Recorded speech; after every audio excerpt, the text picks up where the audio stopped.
realize it didn't hit start on YouTube. But I did. I'm sorry, YouTube. I've been streaming for an hour.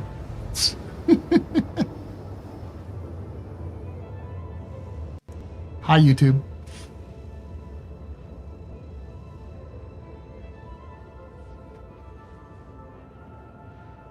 So, I am not currently going to be doing Captain's Table today because we just didn't get anybody to come to watch Captain's Table. So we're going to be doing a little bit of longer normal stream, but shorter than the Captain's Table. So we'll be going for another, hour, probably 2 hours, and then 2 or 3 hours, and then all there.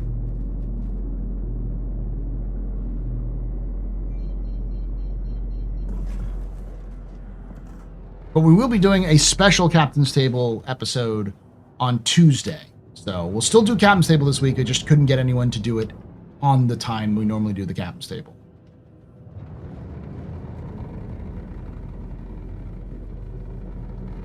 It's my fault because I didn't post a schedule or try to seek people out because I didn't even know what the theme was going to be. My biggest problem with the Captain's Table is finding out a good theme to talk about. So what I typically do is I try to think about like what's the main things that people are talking about in the community. The problem being that like often the comments are going to be about like say PvP versus PvE, and you know how fucking hard it is to get a PvPer to come onto a podcast that isn't like a huge major one. Because contrary to popular belief, like Captain's Table, even though it's been around long, it's not popular. Please proceed to assigned landing bay. It's one of those things I did for fun for a while ago, and then I still do it because I like doing it, but also because a lot of people were like, I only watch the Captain's Table. It's my main content. So I'm like, okay. It's one of the reasons why it sort of gets a lot of upside down now.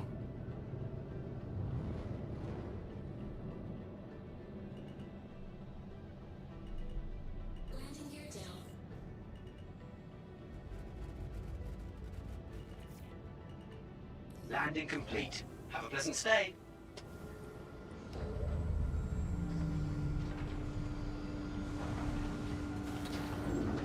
Depends on PvP or become a subject matter expert for the fame of being on the Captain's Table. Well, the thing is if you want a discussion about something like PvP, you have to seek out PvP experts. But at the same time, PvP experts don't like to talk about just PvP and would prefer to be playing the game than talking about it.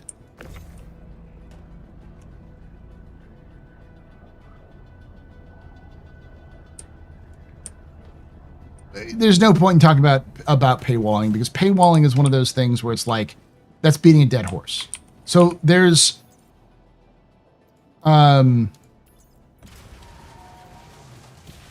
balance to picking a topic for Captain's Table. And sometimes I fuck up. Sometimes it's just not going to be good. And I know going in, certain episodes are going to fail because nobody gives a shit. And nobody gives a shit. Oh, playwalling. Oh, playwalling. Yes. I saw that Reddit post. That was very funny.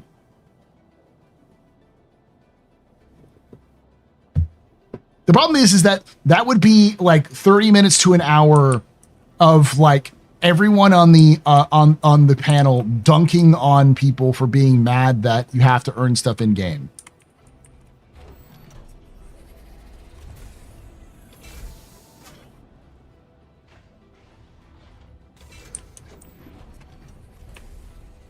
Players from my game had the audacity to be like, "How dare you make me play through this game mode in order to unlock this thing?" So playwalling is the joke because it's like the opposite of paywalling.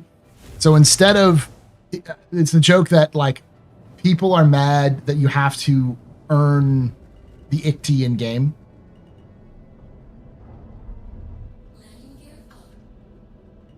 You are clear to launch. So they're mad that they have to play the event in order to get it instead of just buying it. I think it's probably an actual minority of people who are actually mad about it, because, as usual, anybody who's mad on the internet typically is just bored.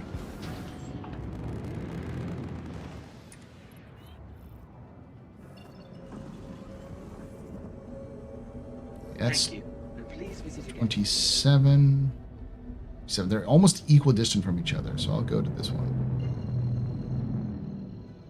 It doesn't matter which one, because they're both 4.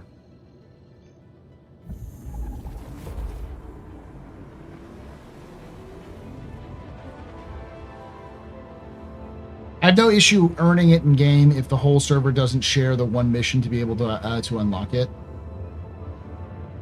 The thing is that, like, that mission where you have to go kill the Apex Valakar, you can still get the thing without going to the Apex Valakar. Can you share Wicklow missions? No, you can't share Wicklow missions. One of the issues, and I think this is the case, is the Wicklow Favors mission is either not spawning properly or is only spawns once per the entire server. So if everyone's trying to turn in their script for favors, you can just never do that, because Wicklow is always being, people are always taking that mission. I don't think that's the case, because I get council script offers all the time. Like, every time I log in, it's always council script. Now, that's the thing, is I also have reputation with the council, not with the Mercenaries Guild. And I have gotten the Mercenary Guild missions before. So I think it's just a fucked up spawn. I think the Merc script is just fucked up, is all it is. It's not spawning properly.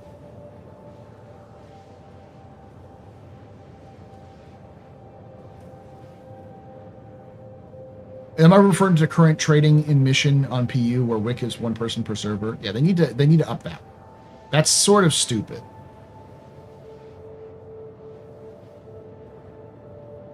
Yeah, Merc script is the one you get from Polaris, so everyone has it.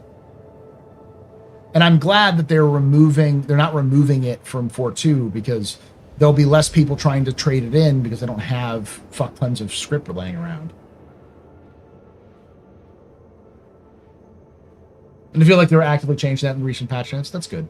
Because I've got like 2 or 3 favors worth of script in Merc script. Or 2 or 3, yeah, favors worth. But council script you can get easily.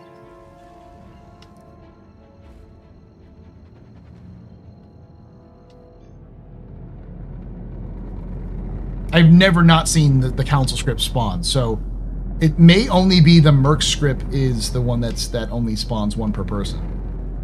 Because I can't imagine just nobody does council. Like, there's got to be some people who do council stuff.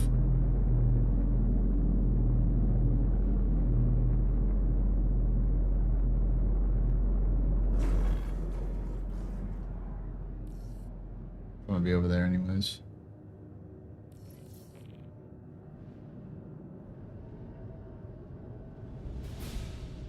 Where's my hanger? Where's my hanger?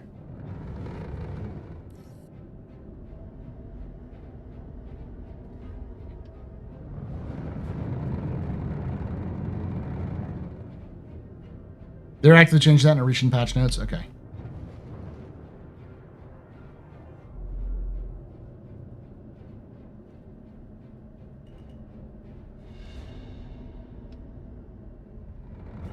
The thing is with those missions, you can also just steal the Icti. And if I remember correctly, I think you can just take the Ictis off of the out of the location, and they're just yours. Like, you just have insurance on them once you take them and store them in your inventory.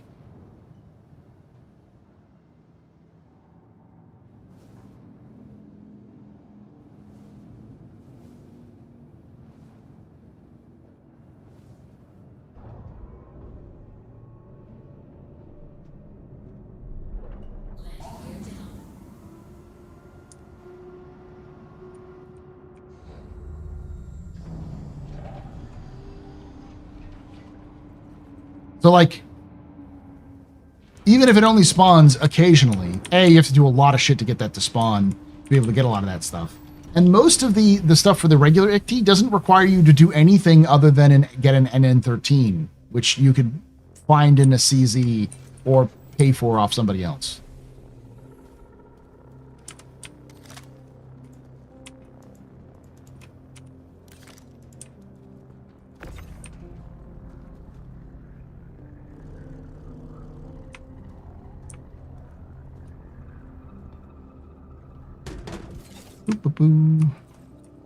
Oh, it's funny. Do you also know that the Atlas can be attached to the outside of a raft? You can literally stick it like upside down on a raft in 4.2.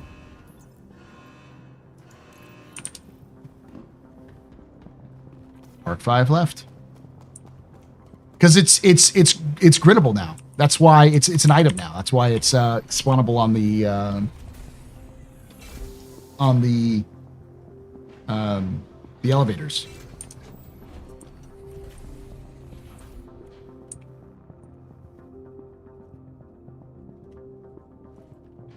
Can you do it when it's manned? No, because I think you have to. Tractor beam it up there, and I don't think you can tractor beam it when it's manned.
Okay, just because you said it, Lady Space Patrol, exploration isn't going to be what you think it means. What do you think it'll be? Just for you. Just for you.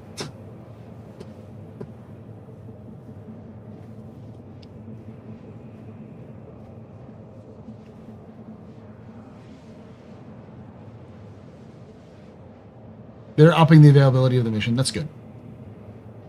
Hey, how you doing, Apollo? Apollo.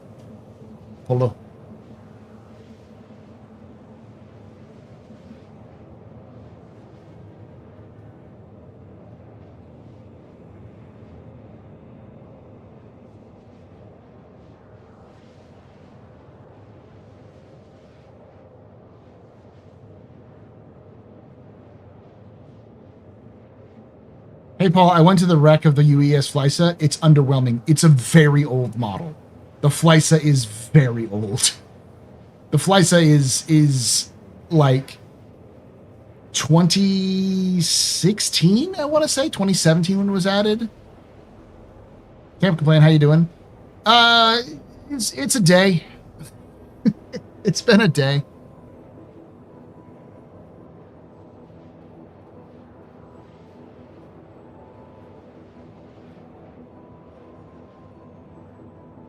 Of all the people playing Doom, I'm surprised you're not one of them. Well, the game isn't fully released yet, right? It doesn't release until Tuesday.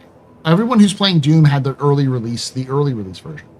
I just couldn't afford to buy the early release version because it was like $80.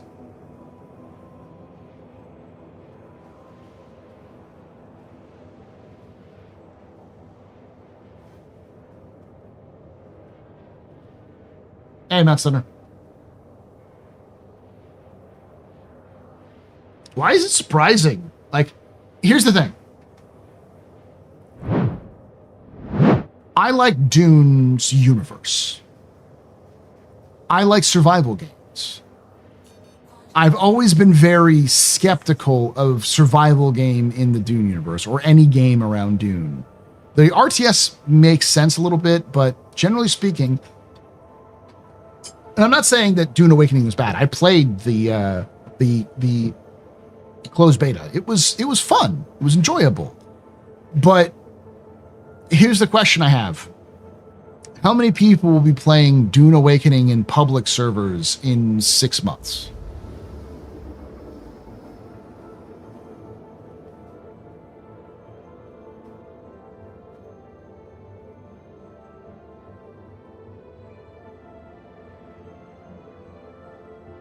So, like, I enjoy what they're doing, but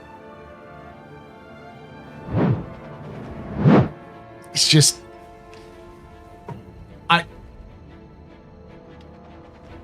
I feel like it's, for a lot of people, it's just sort of a distraction. They're going to move on to the next new shiny when that comes out. And don't get me wrong, Funcom does a really good job at survival games, and this sort of survival MMO makes sense.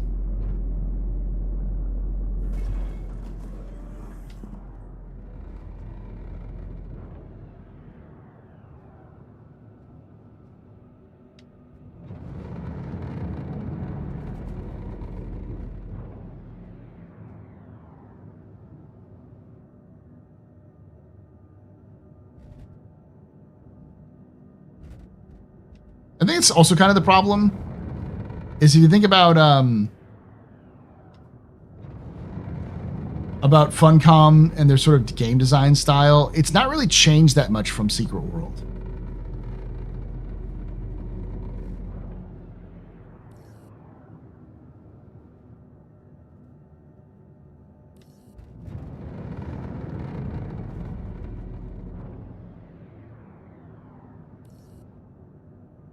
Game.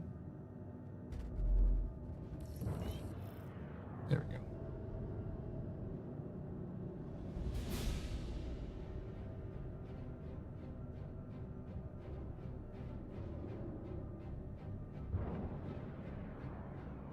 The original version of Secret World 2.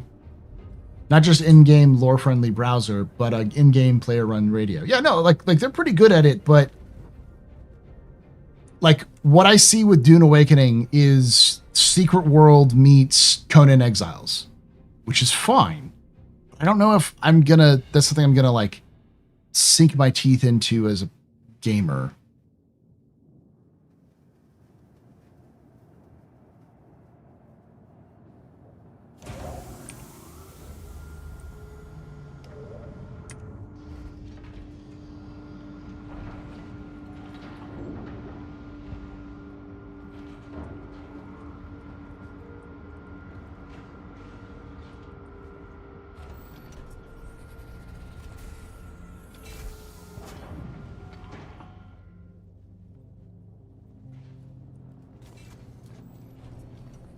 You came to loathe Secret World when it became free to play. I didn't know that it did like actual ARG shit. That's interesting. That's good.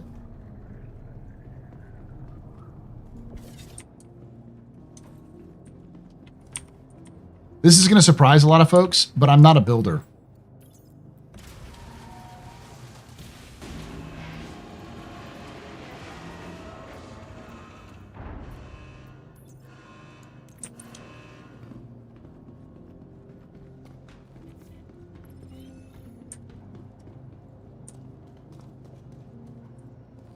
Complete. Is there anything here? I doubt it. I doubt there's anything from Arc L5. Arc L5, yeah.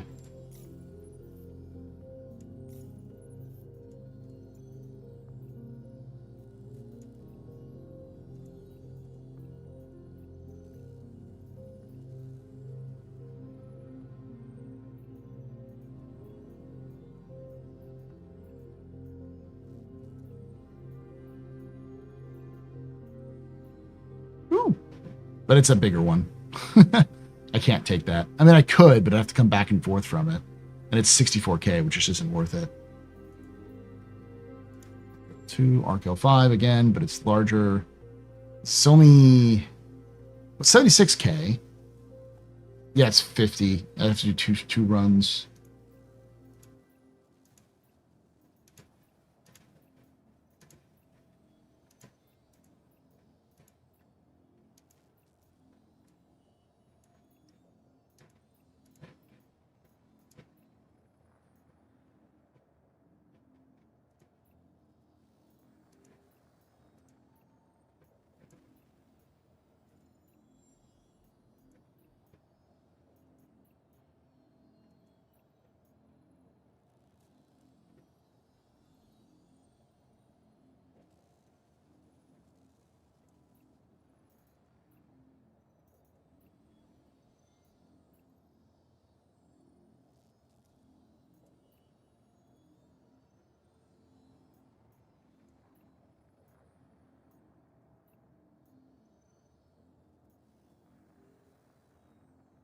Oh, this is a good one. I can just do the reverse here. Yes, I'll accept this one.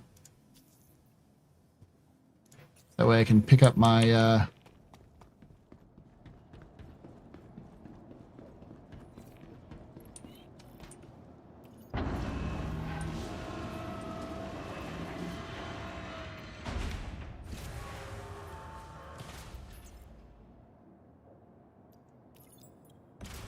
I mean, they got the guy who made the Siberia games to write for it a while. And when he was doing the game's lore and puzzles and stories, great. But he moved on and started to pale. And then Funcom realized it and remade it to something very different. By the time they cleared the first region, the lore was getting thin, and it was losing interest. I get it.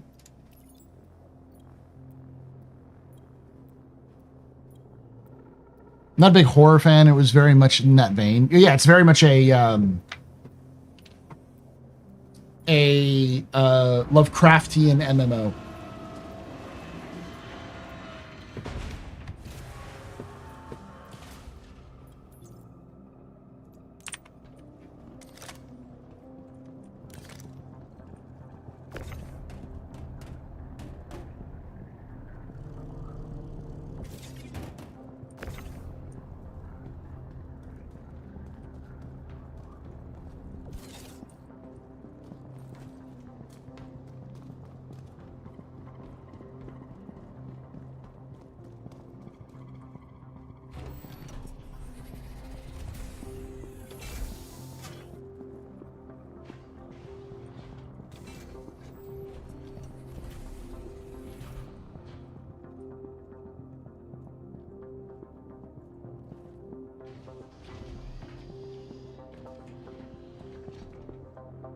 Yeah, it's Secret World was one of my favorite tropes, which is, what if every conspiracy theorist was right?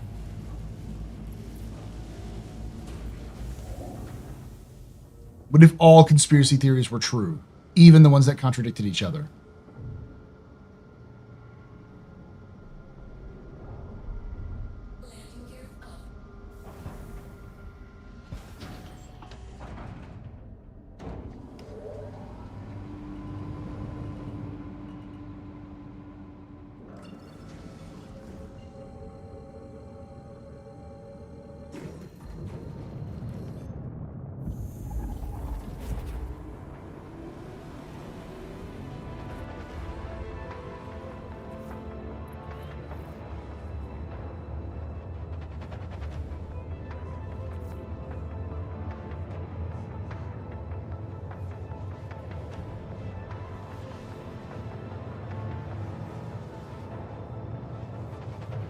Did they exclude ground vehicles from getting through the storm? They finally fixed that? Because I thought the ground vehicles were also susceptible to it.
Suit lockers and ground vehicles being exempt from Storm are two major failures of CIGs for Stormbreaker. What do you mean?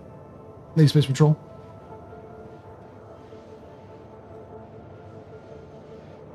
Oh, it's not brilliant. Okay, so like you can't get through. Okay.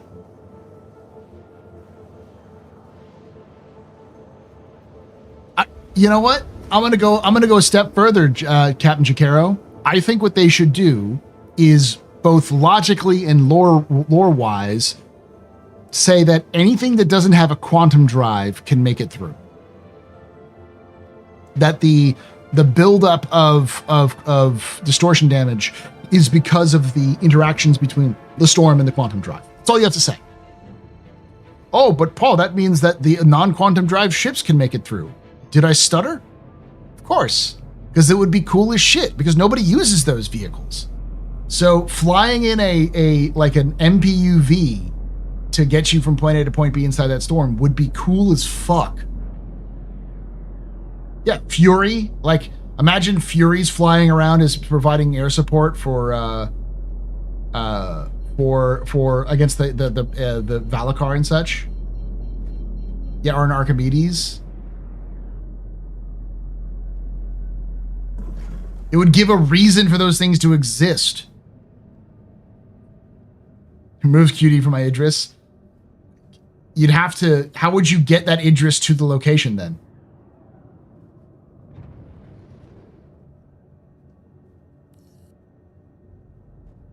Please proceed to assigned landing bay.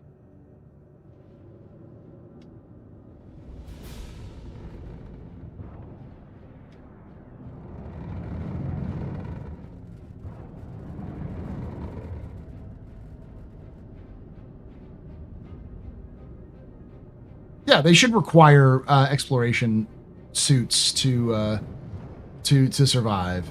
That was the intent, at least I thought. Or you had to get those big, bulky, thick boy suits. And other suits should also be able to survive it. It's just that big, bulky, thick boy suit should be the thing that lets you survive it with no consequences.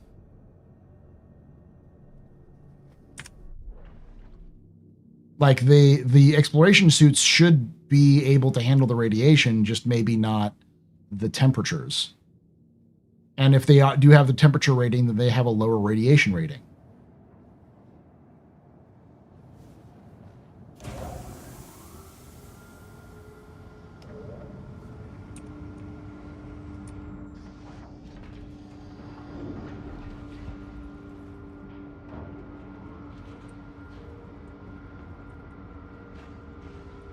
Not disable the drive. The drive, it's not that the drive is disabled, it's the drive is in your ship. If it has it has quantanium in the ship, or quantanium power source, then it does not fucking work. That's as simple as that.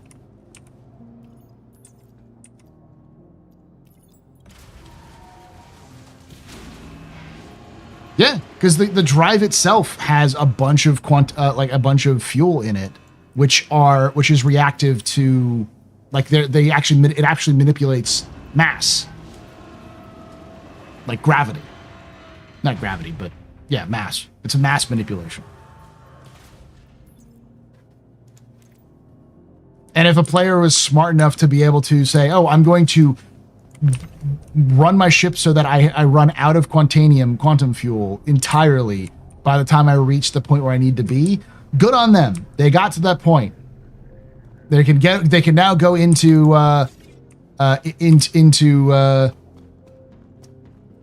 Stormbreaker. Good luck getting out. You know? Yeah, exactly.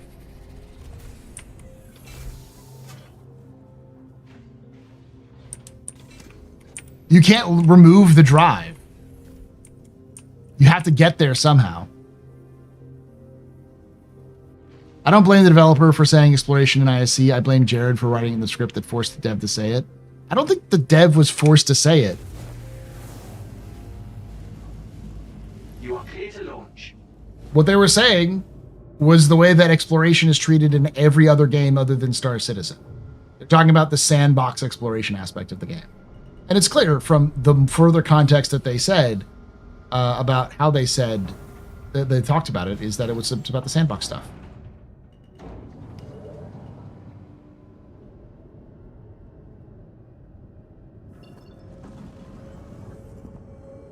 Thank you, and please visit again.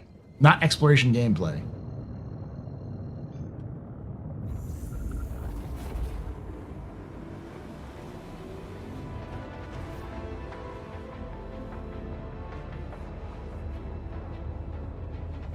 A Gladius fighter without a quantum drive and no quantum fuel.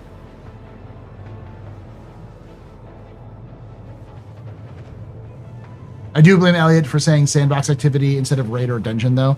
They are both. They're kind of one and the same. That's actually what we're going to be talking about with the Captain's Table on Tuesday. Is we're going to be talking about because no one wanted to do Captain's Table today, but I was able to get people for Tuesday. Is what are raids and dungeons like in Star Citizen? Because that's kind of what raids and dungeons are in MMOs. They're sandbox activities. You go into those areas and you do the activity, but you don't have to do it. It's just sort of there for you to do. I do believe some MMOs require you to go through dungeons in order to progress the story, but not all of them. Yeah, because we're getting to that time period where a lot of people are not covering Star Citizen as much because it's the summer, and people also have like vacations and stuff they do.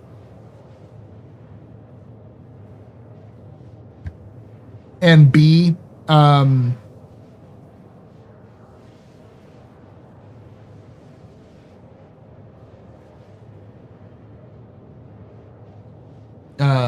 hey, Sin, how you doing? And B, I also posted it late and didn't like actively know what the discussion was going to be until yesterday. These are dungeons. These are not sandbox activities. They're sandbox activities because you don't have to, like with a dungeon, typically you have to complete the dungeon, don't you? You can't just like come in and go out. Because these activities are also going to be parts of other missions. Hathor, for instance, has other missions you can go to do Hathor.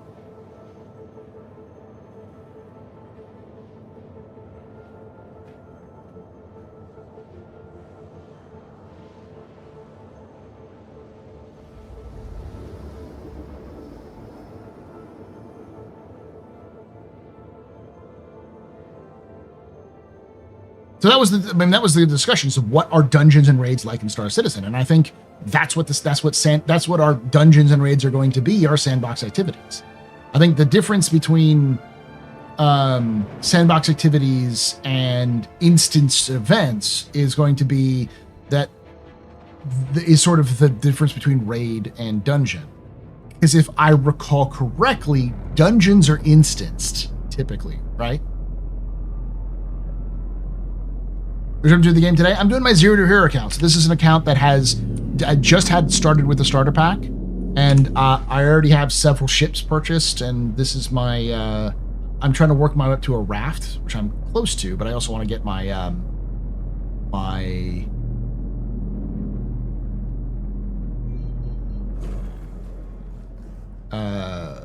my reputation up higher. So I'm kind of grinding out the rep for my just normal trading stuff, you know.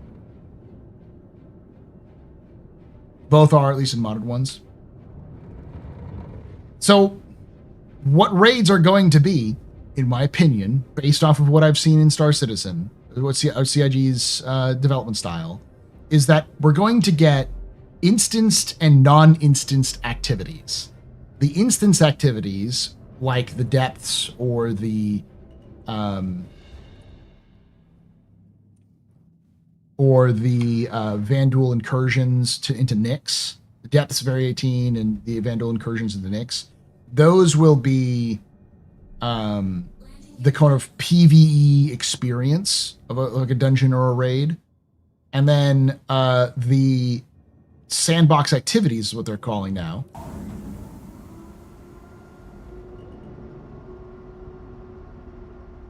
those are going to be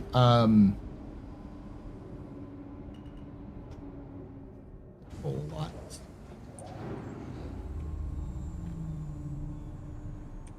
Those are going to be more PvEVE. PvPvE or PvX. Whereas like there's going to be a lot more PvP involved. Welcome to Valakar Park.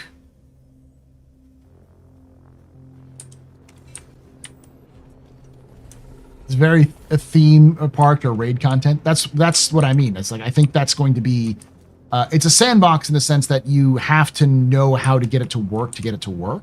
It's not going to be a mission, but it's going to play out the same way you do.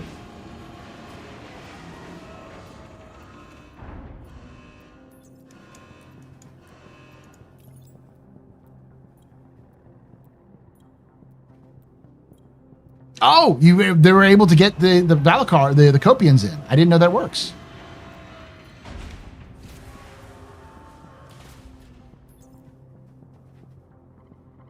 No, I get what you're saying, Lady Space Patrol, but it's important to know that like CIG's classification system, which is always bad and never good, is going to always be different because also CIG is not really making an MMO while making an MMO. They don't want to make WoW 2.0. They want to make Star Citizen.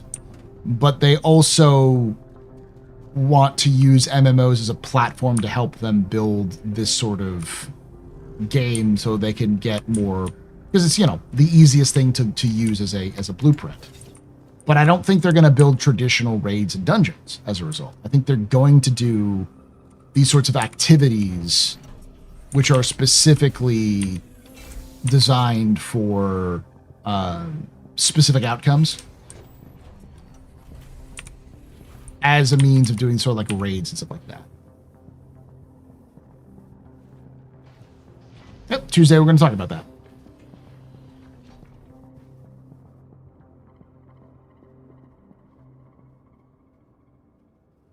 The cargo bays on this ship always confuse me. Yeah, because they're basically barges. They're just external cargoes. Here's how fun Area 18 depths will be. That's a good question, because I think that's going to be CIG's first foray into not just instanced content, but procedurally generated content. Because if I remember correctly, they're not going to... Each person's trip through the depths is going to be different.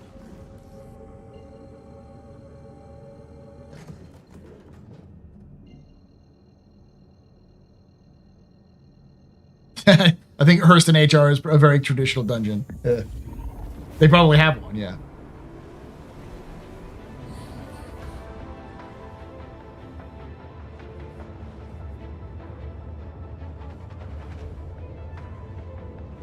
But a sandbox lets players do different ways. And I agree. I do think that CIG needs to have other ways of players achieving the goal if they want it to be a sandbox activity. Hence the whole let vehicles go through and they can just hand wave it as like if there's a quantum drive present or quantanium is present in, you know, quantum fuel is present on the ship, then the ship will build up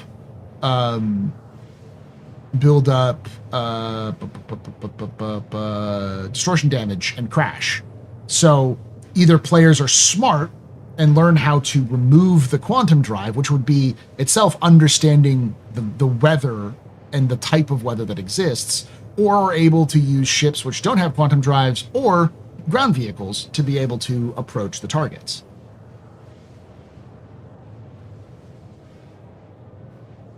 Yeah, that's also a way of doing it. The problem is that all of the events we have right now are done with half-completed technology. They don't have a full weather system in yet. They have weather working, but it's not fully in. They don't have instancing in. They have it working, but it's not in for missions and such. They don't even have mission 2.0 is not even fully fucking finished yet. They don't have engineering. They don't have scanning. They don't have, the full implementation of Death of a Spaceman or even like the full medical system. They don't have. There's like a lot of tech, gameplay tech, which just isn't in the game yet. That has been waiting for like meshing to be done, and because this is the year of content and not year of features, they're basically making content with one arm tied behind their back.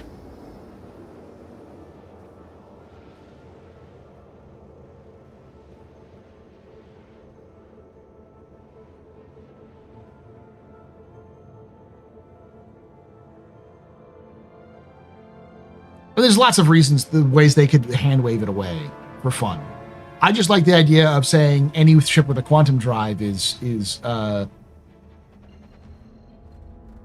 unable to approach, because that requires players to think, to plan, to be like, oh, quantum drive is the issue. How do I fix it so my quantum drive isn't on my ship in order to get there? Because that would still require a ton of work and like timing on the part of the players to make it work properly.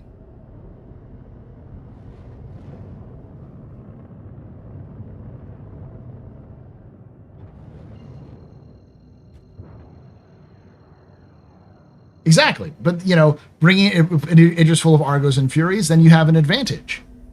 But you planned ahead.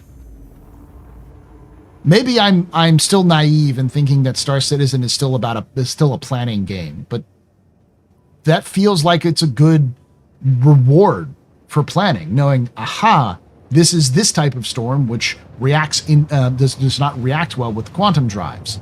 So we need to be able to plan ahead with vehicles and ships which are not quantum capable to help us with these. It would also make a reason why those fucking ships exist in a universe where quantum is so easy to use, that there are some environmental conditions which just fuck with quantum drives and cause, the ships to, lose power or to be damaged in some way. It's good game design, good game balance.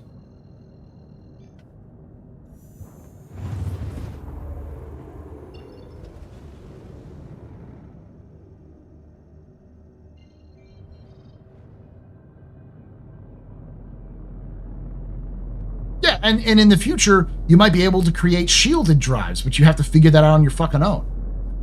And there might be some downside to it.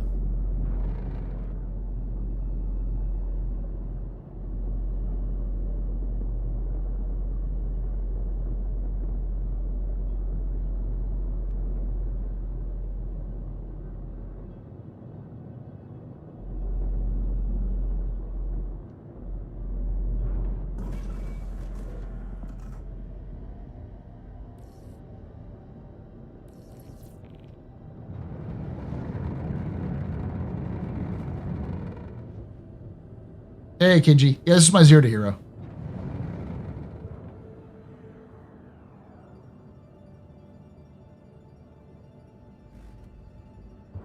Exactly. See, like, imagine flying in an attack, just going just outside of the range of the quantum field of the storm, and then deploying a an Ursa or an MTC and a Fury, and then hoofing it into the area with an MTC. Maybe there'd be a couple people in an MTC, and then with one person in the Fury, and then find the location, and then bringing the TAC just above the location with some ICTs and dropping the ICTs into the area through like a Titanfall situation, just through the storm into the combat zone.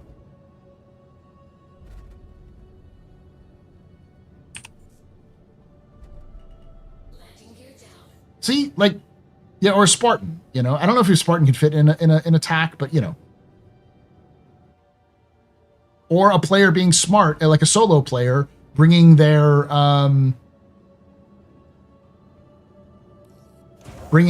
cutter to the area with a what is that, the tiny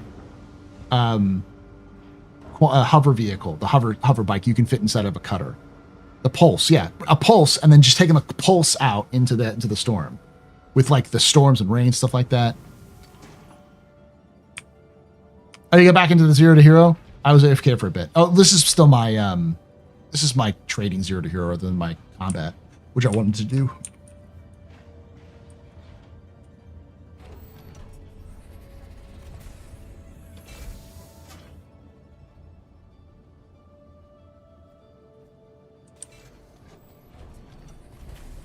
Paul always makes it about Titanfall. You goddamn right I do.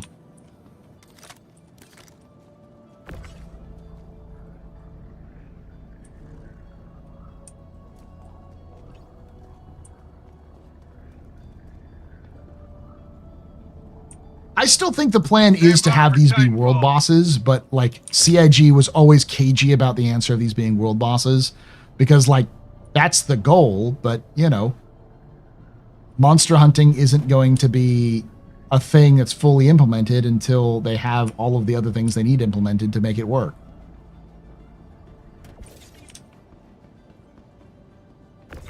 Like they still don't have that stupid fucking roll system, which is where they introduced the idea of monster hunting, because they don't have that stuff in game yet.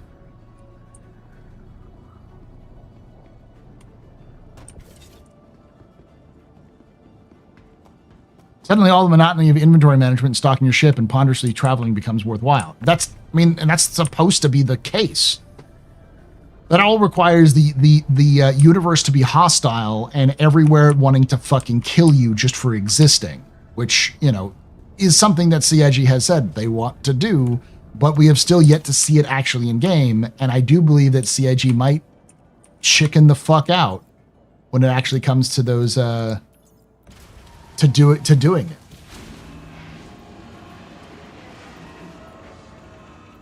Because CIG is afraid of that sort of thing.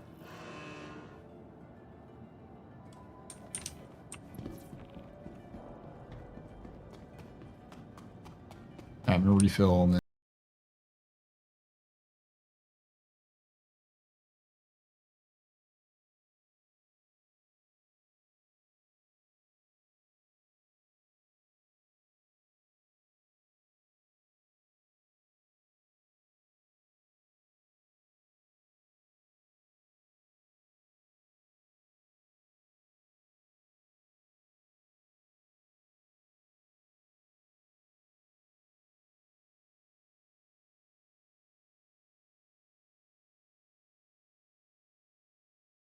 one Batman Shelley, your humble host and space bartender here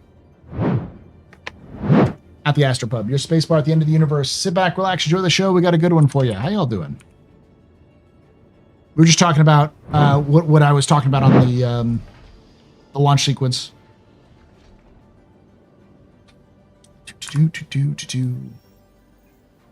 How did the stream hold up there, Space? Or Space's chat? Because I know the whole weird thing that was going on.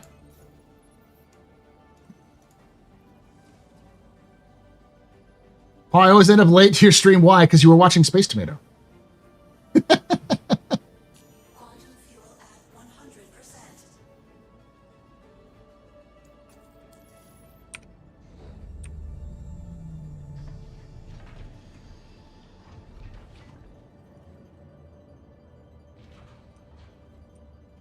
Stream later just for me. I am streaming later. We'll be streaming for another couple of hours. Yeah, we were actually talking about the topic that Space Tomato is going to be on the Captain's Table on Tuesday, because we're going to do a special table on Tuesday because I wasn't able to get enough people today to talk about raids and dungeons in Star Citizen and what are they, using the example of Stormbreaker and Align and Mine as sort of the blueprint that CIG seems to be setting up for these sorts of activities. We got there. RAM was bottlenecked, but it was fine. Okay. That's good. Yeah, the RAM seems to be more of an issue than the graphics card.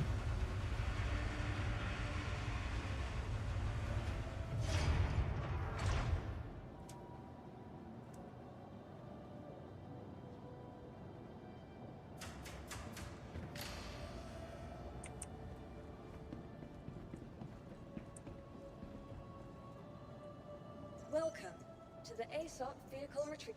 Your vehicle has please. Fuck do I have a DS? Sort of madman gives a like new account at Rock DS. Zero to Hero is my favorite runs. Well, I'm glad. Yeah, what's your thoughts on CIG calling them exploration gameplay versus dungeon raids? They're exploration. They're just not exploration that players wanted to see.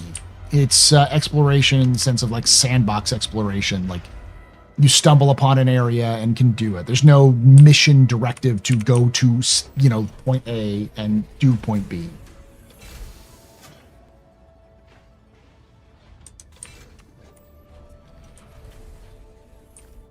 And it seems like the goal is they're going to do a lot of that.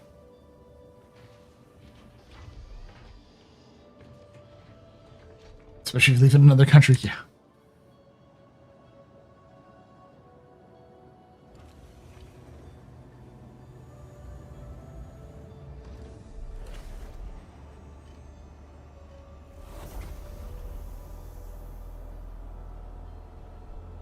It's only exploration for people who aren't paying attention to the PTU or watching streamers who play the PTU. Yes.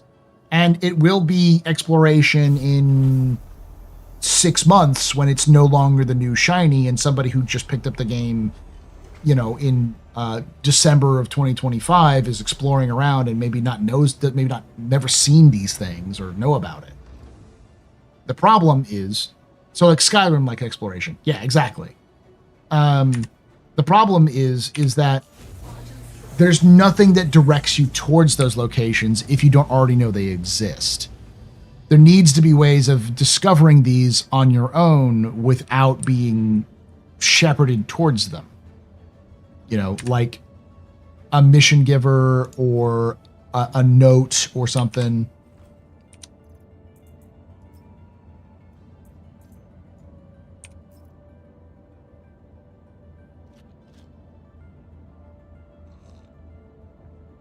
Good drink, good drink, good drink, good drink, good drink, good drink.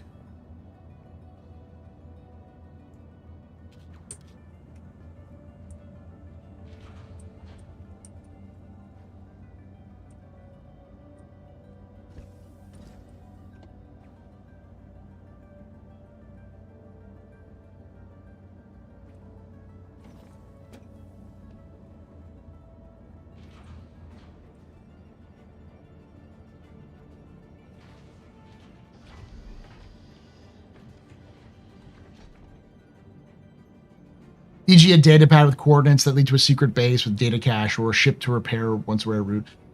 They need to just not put the damn things on the map. You need to be able to find them without markers, but they shouldn't be in there. The problem that CIG has currently is there's markers all over the map that everyone can access at all the times. There needs to be a process for that to be discovered. Yeah, you and I, who are watching this, will always know where the fuck these things are and can look them up on the internet.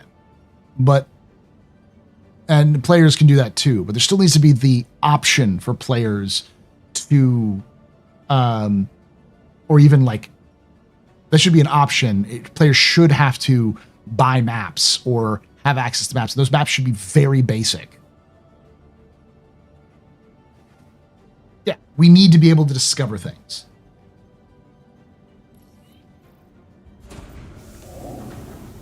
Weird roll to the right thing. Try to go up is weird.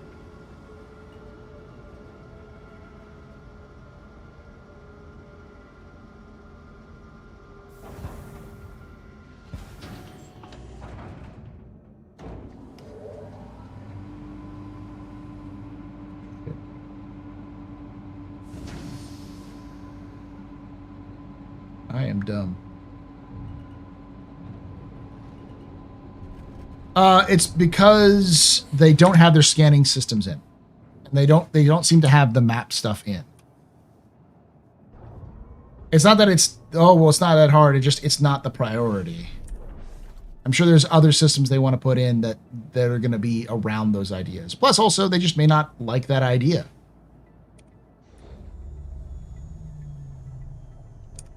It's like a balance of a lot of different factors, I'm sure, when it comes to how development works. What's the tech stack in the way of basic map marking? Persistence and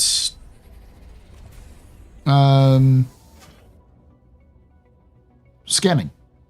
The new scanning technology. The new scanning stuff.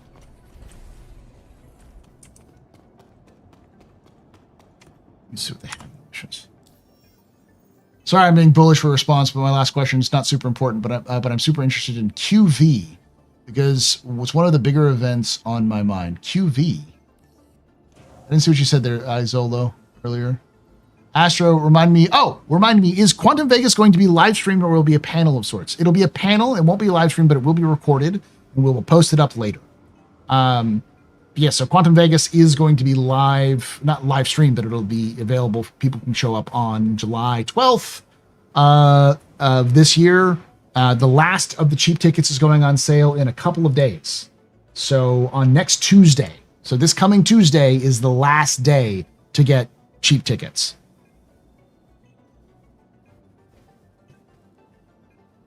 No, exactly. I mean, Lady Space Patrol. What? I thought I did that already. It broke.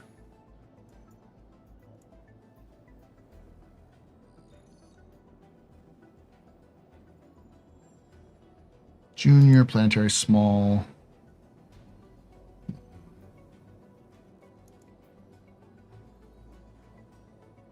From Bajini, where I am now, Bajini, to SAL2 and SAL5. Let's see if these work. They probably don't, but we'll see.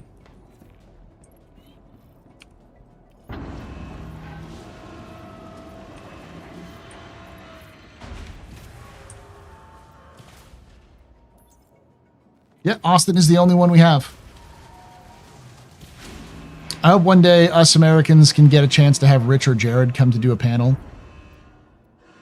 Well, we have Sean Tracy is going to be there. And Sandy Gardner is going to be there. Sandy Roberts. So it's more than just the community team. It's also other content, other folks. Fingers crossed they shutter Austin. Ouch. Ouch, Lady Space Patrol. I know a lot of people who work there. You asking for them to be fired is kind of shitty.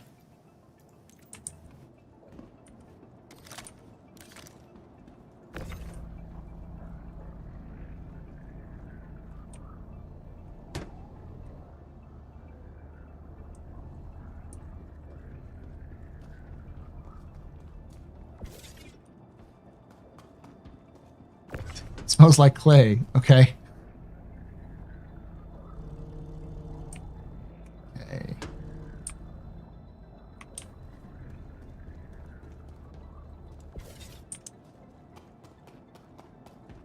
I burned my thighs in a rental car in July in Austin. Fuck that place. Okay, you just don't like the city.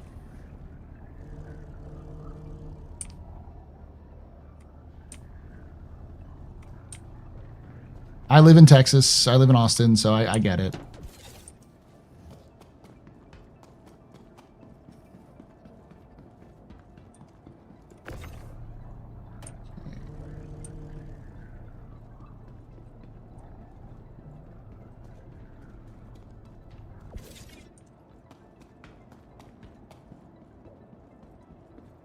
There is a lot of antique stores. How's the climate in Austin? Not quite the devil's taint, but close.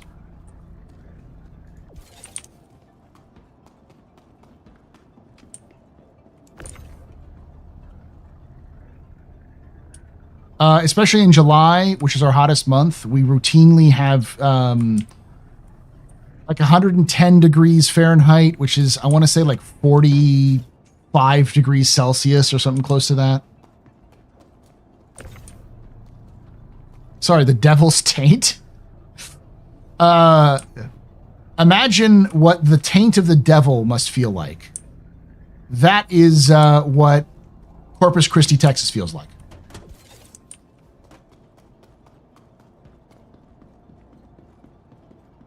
So Star Citizen, Austin is close in terms of that feel, but not quite there.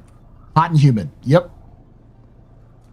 Austin is is one of those places where it can get 110 degrees Fahrenheit or hotter, and have a humidity level of 98%. It is literally lethal to not have air conditioning in Austin. You can die.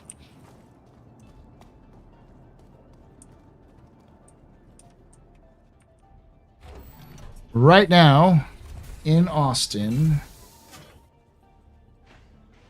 it is 91 degrees, 92 degrees freedom units. High of 96, but it feels like 102. And its humidity is 52%, which is actually low.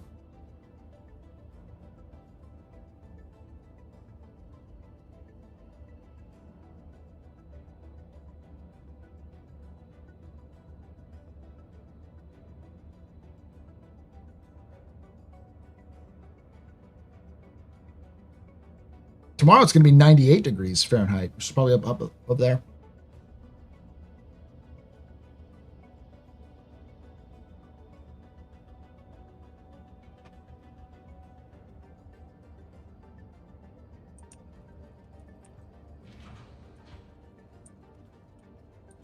Yep, that's pretty typical.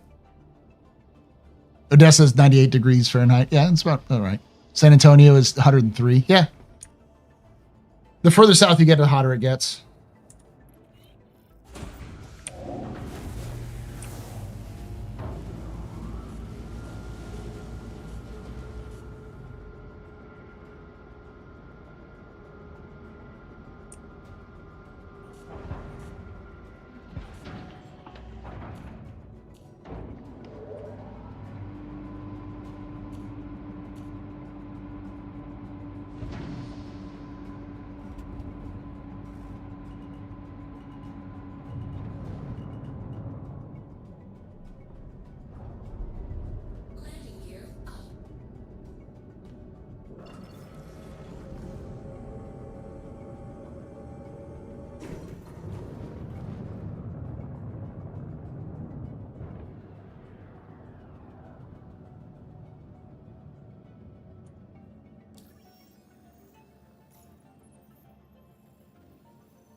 Oh, it is brown tarantula migration season. Nice. Giant spiders running around the desert.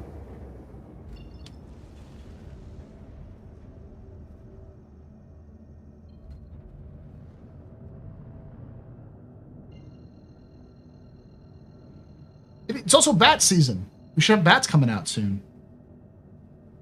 Because it's the summer. We get a lot of bats in Austin. Centipedes end to end.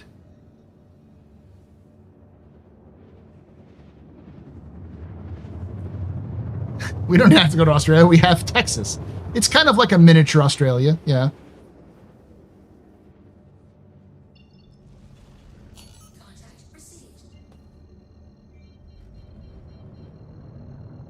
Fuck off. No way.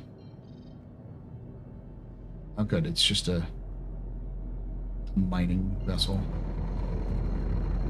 It's getting attacked by something.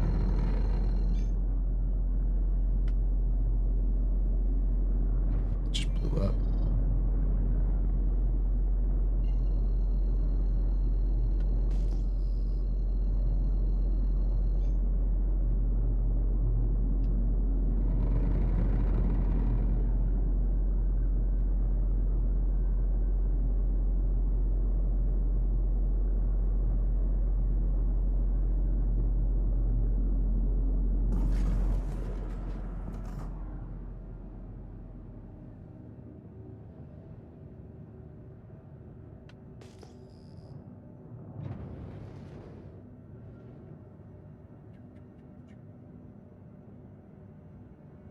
Yep, they like to come out under the bridge.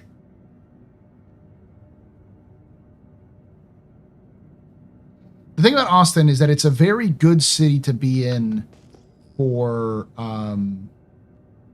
events. We got a lot of stuff that happens in Austin.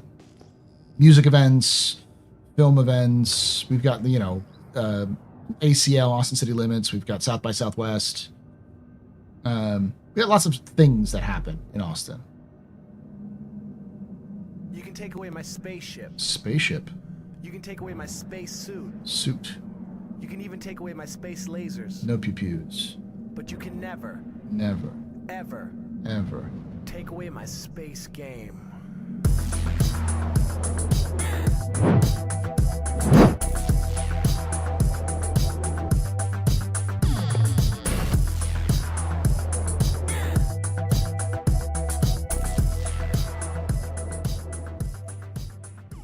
Markin42 just resubscribed for 39 months. Thank you so much for that. 39 months there. Mackin, you're very important, but very impressive, Mr. Very pedestrian. This your fault. Shots and cheers and chat, y'all. Shots and cheers.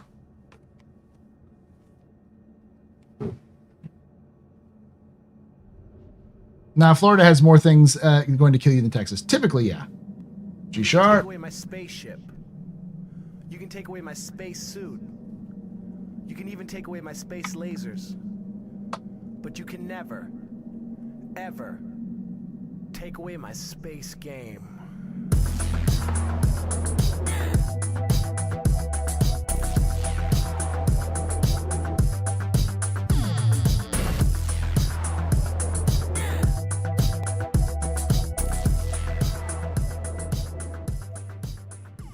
G-Sharp just resubscribed for 75 months. Users had 75 months of support there, G-Sharp. You're very important, pupper, very impressive, Mr. Very pedestrian. This is your fault. The return drinking night. Shots and cheers in chat, y'all. Shots and cheers. I live in Austria. We only have 2 dangerous sneak species here. Everything else is harmless and or cute. Yeah, Florida's a lot more dangerous than Texas is. I don't like that fucking thing.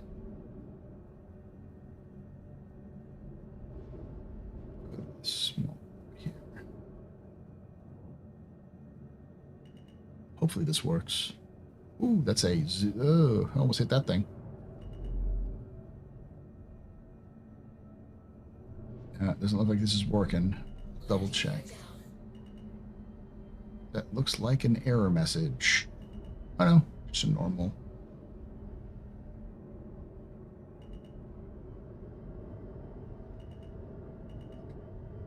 This.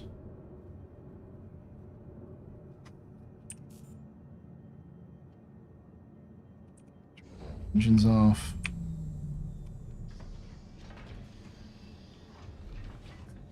How many people own lions and shit, though, in Texas? I have no idea.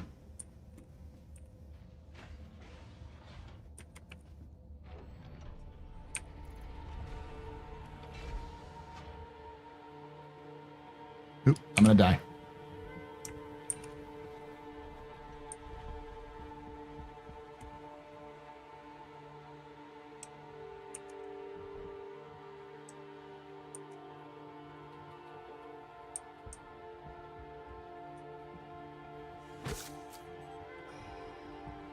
See, this is why I don't like fucking the fucking Alt-H shit. Because it just kills you.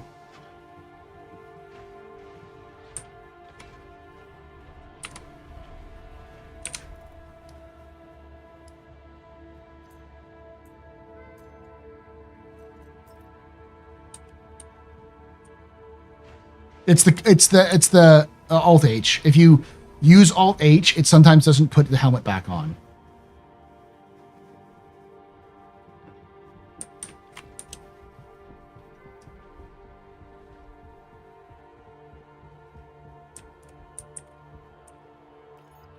Yeah, the NPCs use F-55s. A lot of them.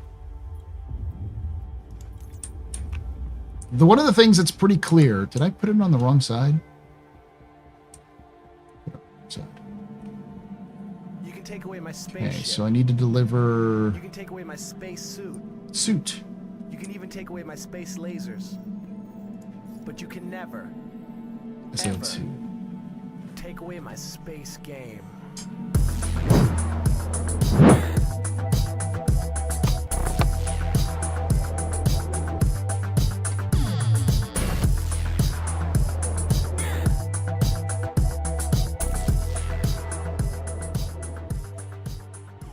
TK Rex just resubscribed for 10 months. Howdy Paul, finally finished the move and have the internet's back.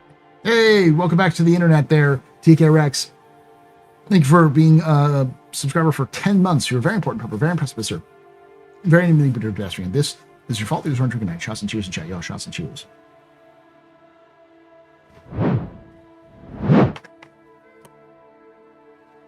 Oof.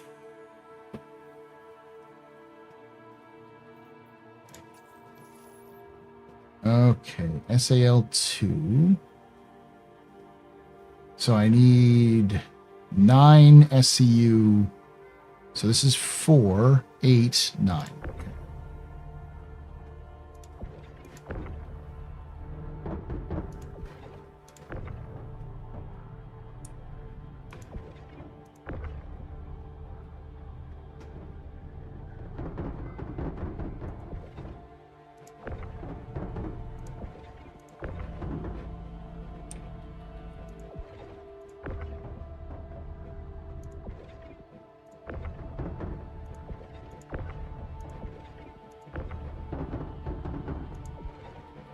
So it should be easier to sort this out. Probably what? This is ship ammunition. Okay.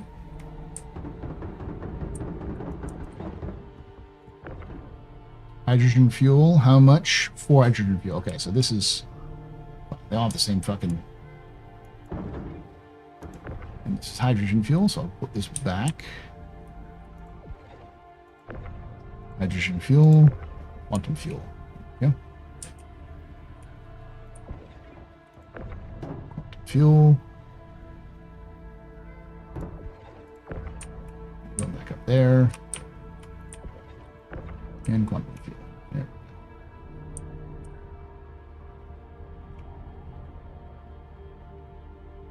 Yeah.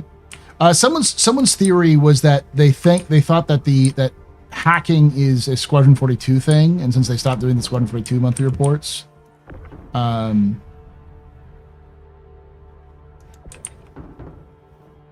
this is just mostly like a mention for Squadron.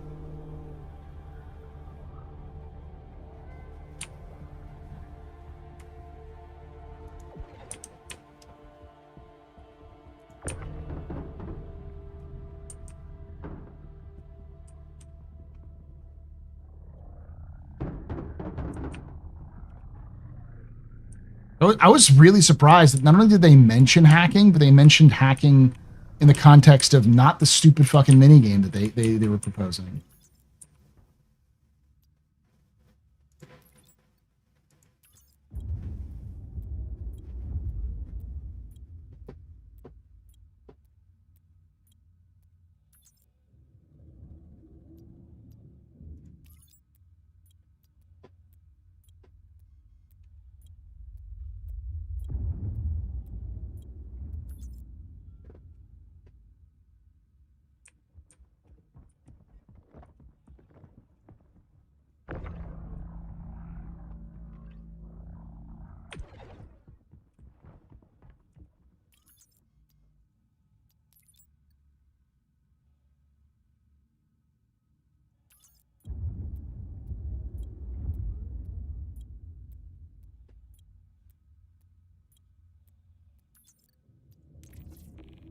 Good. Okay.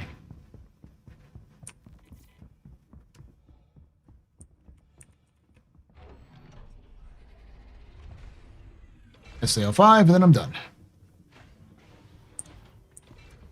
Actually, you know, I'm going to go raid the barracks a little bit, because usually they have some sort of medical supplies there.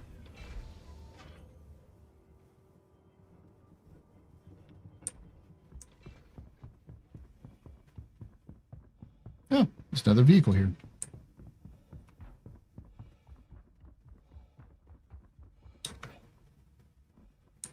This is a human mining facility. Why is there Rayari shit here?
They lied. This is not a Shubin mining facility. This is a Rayari facility.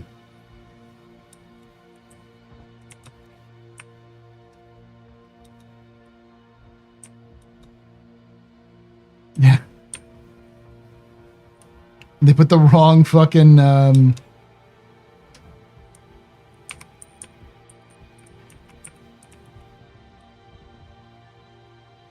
This is ominous. This is really fucking ominous. What the shit? Why is the power out?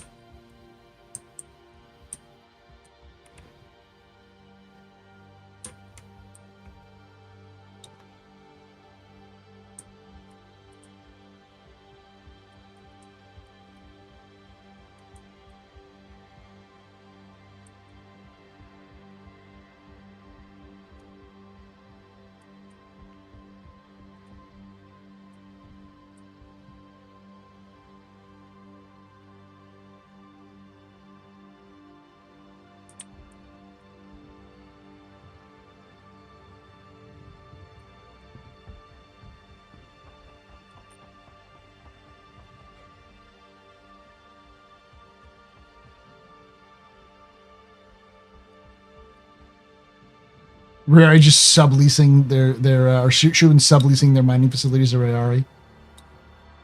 See, this says Rayari on it. Yeah, it's all just Rayari buildings.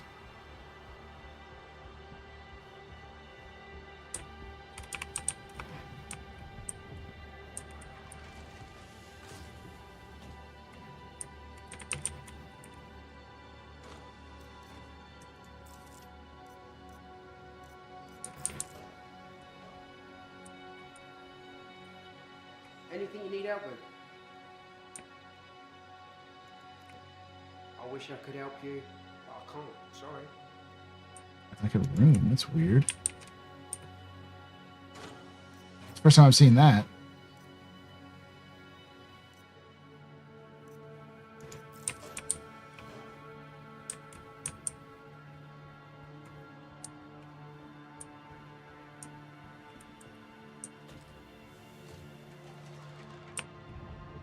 It's probably a bug, but I'd love for it to be an actual lore thing.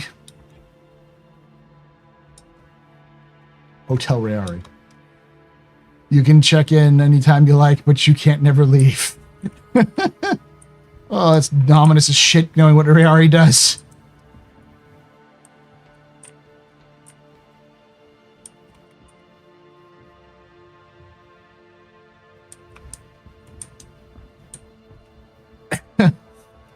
How does the power is out and there's no running water? Can I get a room? Listen, I'm the kind of guy who fires off a couple of rounds to keep the rent lower, okay? I don't actually do that, but, you know. In games, I would totally do that.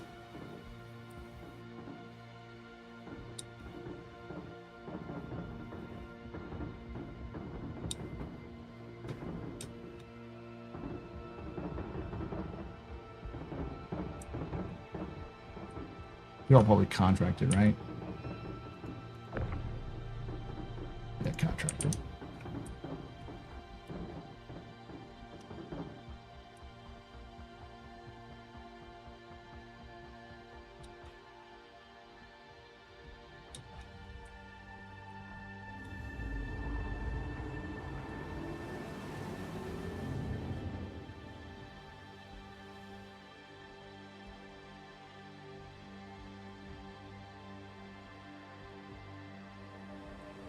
Paul, use a blank pistol or a ram set to do that, not an actual gun. Spoken like someone who's done that before. Shadow Stalker.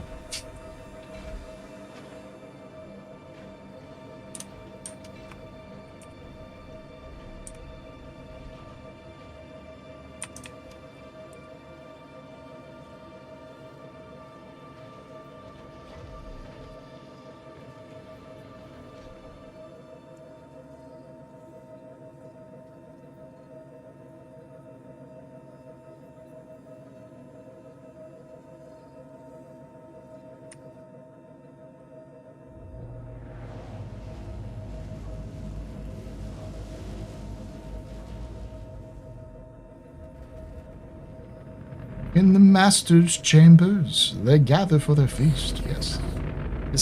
This whole place has Hotel California vibes for it. And there are dead ships that are everywhere.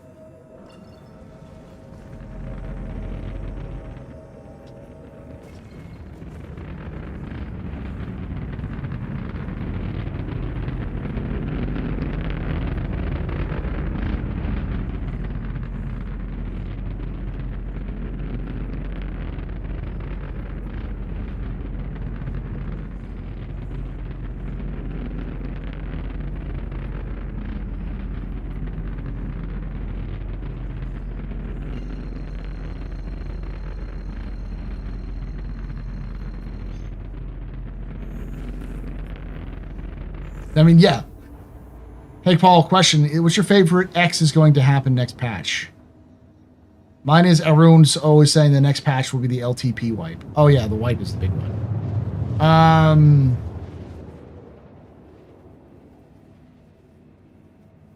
don't know. There's not a lot other than there's always going to be a wipe.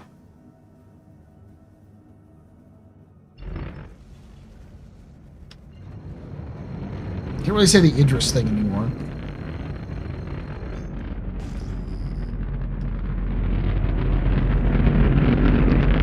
My favorite that I always use is, I used to use was the Theaters of War. Theaters of War next patch. Even though it's not all exists anymore.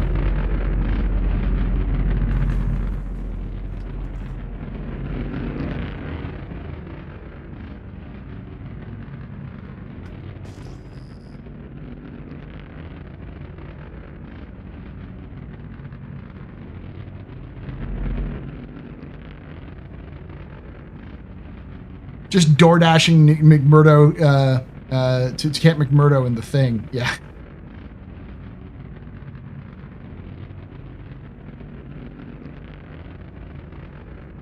Yeah, that's what I mean. It's like that's sort of not existence anymore. Like Theaters of War doesn't exist anymore. Theaters of War is dead. Long live Theaters of War.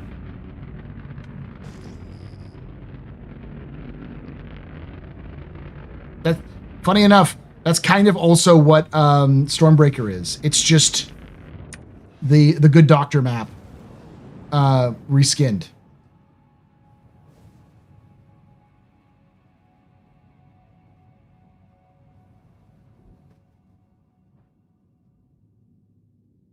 Hey, Cable Guy, thanks for that follow.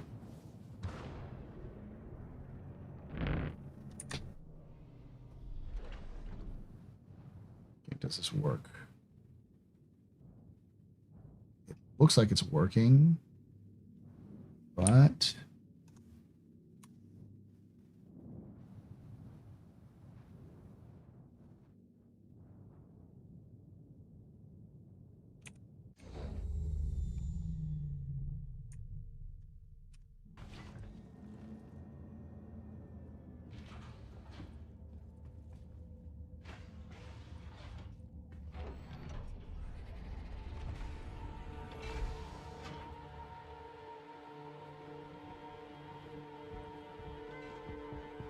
yeah, this works.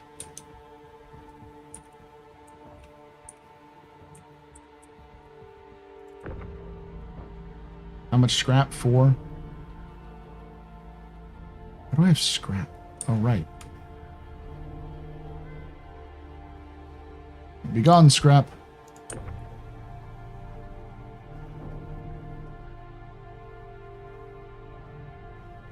and waste.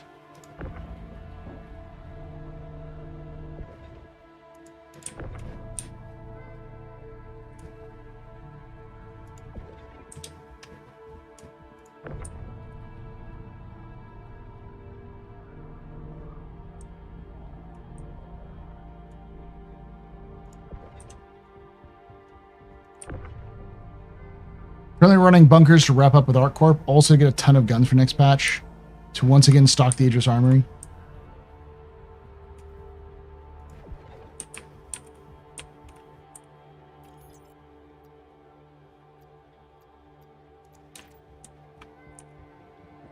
Out. Put you in second. Sometimes fuck up.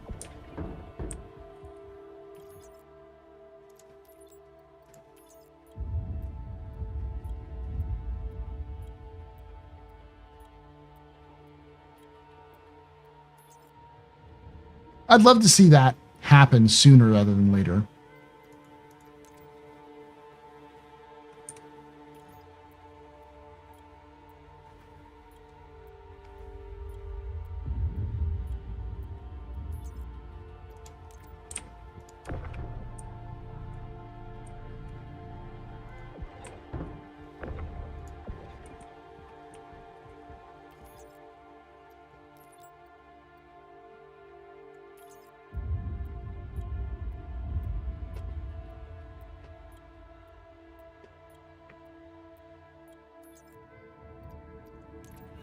Crazy lore theory is that it that might not be crazy. Halo is a sequel to The Thing. I can see that.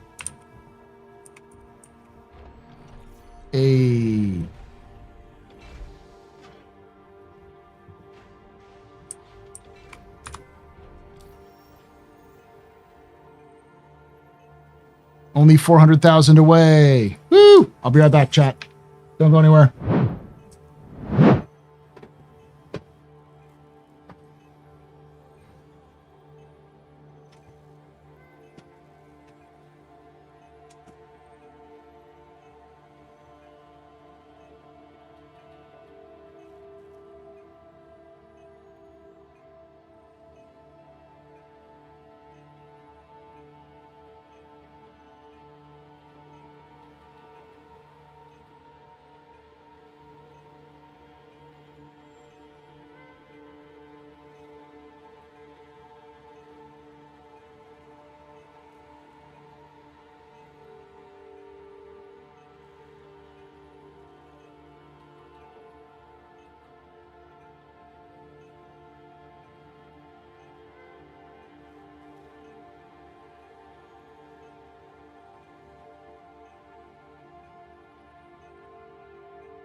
I'm just an old-fashioned cowboy.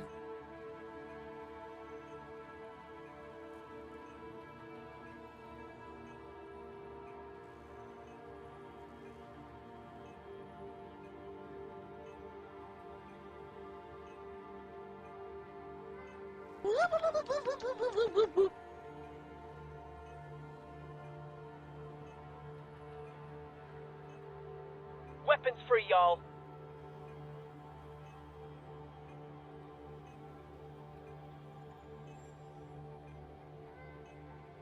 Genesis.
Genesis?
Barcelona! Barcelona! Mission complete. Burrito I eat. There you go. Barcelona! Barcelona!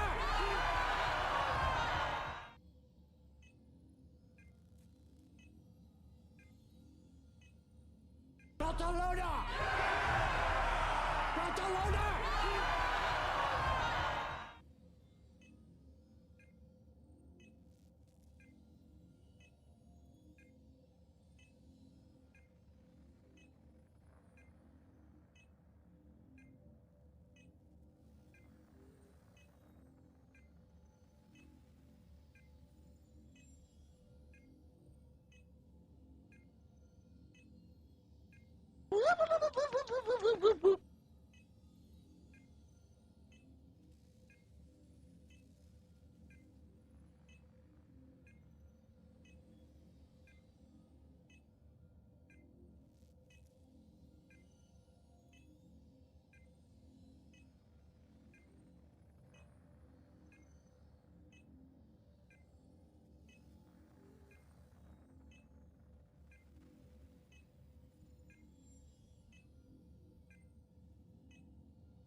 Drugs.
Stand by for Titanfall.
Been away for a while, I guess. Sorry about that, y'all. Barcelona! Barcelona!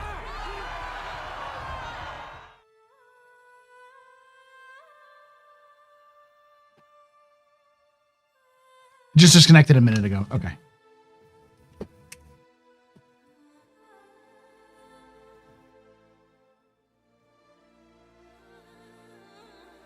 So yeah, we're not doing Captain's Table today because I couldn't find people to do it. So, but we are going to be doing it. I just got a heads up from Tomato for Thursday, not Tuesday.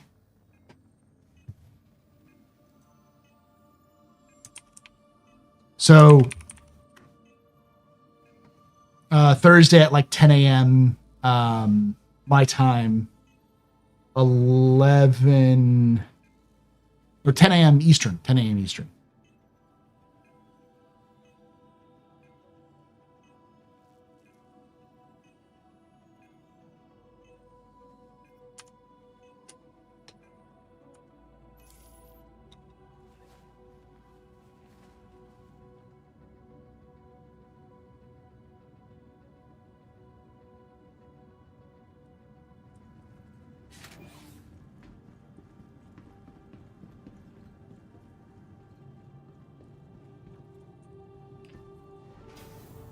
Oh, neat. You found a Citizen Con P8 8R? Well, it's yours now. Two people playing Dune. I think just there's other things going on, yeah. I also, it's partially my fault too, because I didn't set it up early enough to get people who might be able to do stuff. There's also a lot of people doing this thing called touching grass. I don't know if you heard about it or not. It's pretty popular, apparently.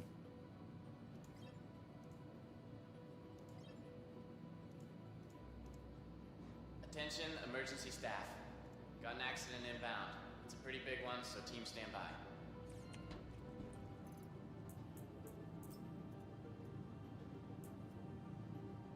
Medical concerns got you worried?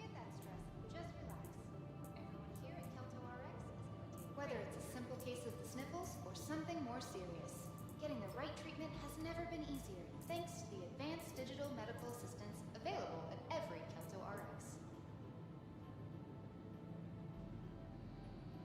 Need a cleanup team down in the South Hall. Cleanup team down in the South Hall. Neat. Would the family of patient Beth Taggart please contact Dr.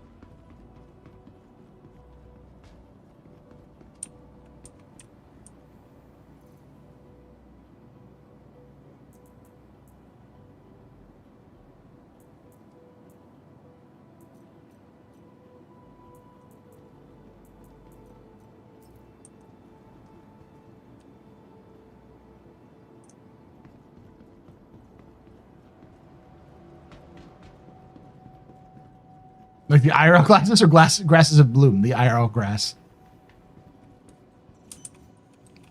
So how's Zero to Hero going for you so far? Doing pretty good. This one's been a long running Zero to Hero, so I am currently looking at. I'll just wait 5 minutes. I'm currently looking at 3,166,000, and that whole A is something I already purchased.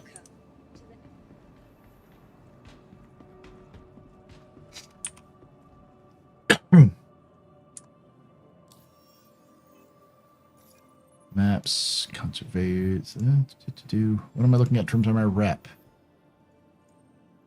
I'm a member! Yay! I got member rank.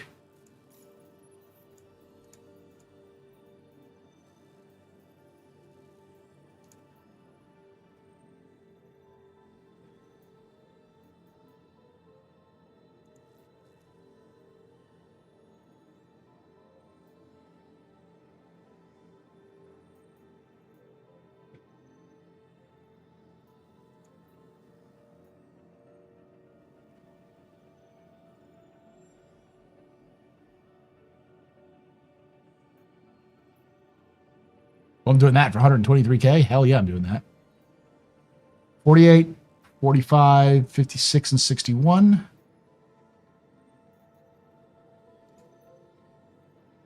Oh, I'm doing both of these. Holy shit, yeah.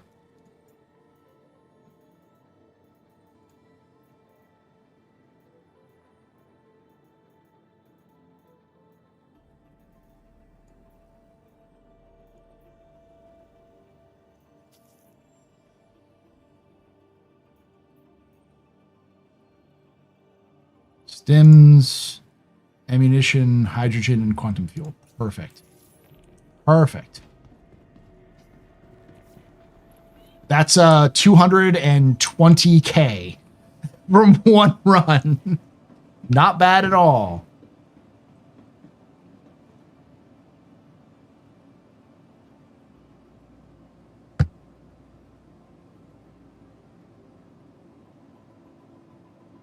Hey, Griff. No, Griff's here. It's a perfect time to mention that I will be at Quantum Vegas, which is on July 12th at Area 15 in Las Vegas. It is a group. It's put on by Star Citizen fans.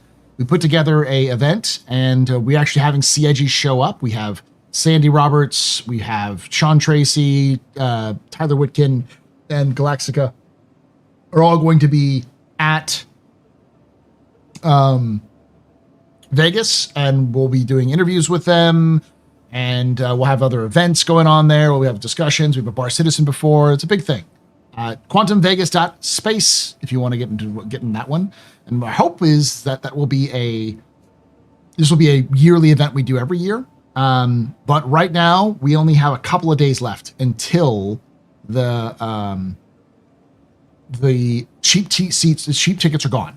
So you have until June 10th to get your cheap tickets for $99. And they'll go up in price between after that, though.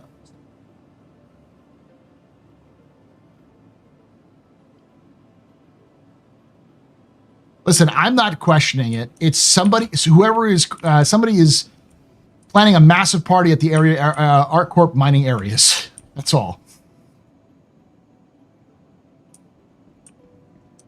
Yeah, I'm not going to be doing. There's no captain's table today because I was unable to get people to talk because I was kind of late on it, and a lot of other factors going on. But we will be having a captain's table on Thursday. And Thursday, we're going to be talking about the dungeons and raids of Star Citizen.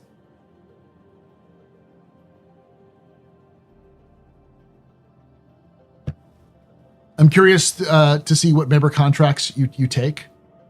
Hey, Twitch. I mean, I'm taking those right now because if these work, it's 200 and no, because 123 and 90 credits, 90k credits, 123. So it's like 100 or 210k. So, aka the content. Well, here's the thing.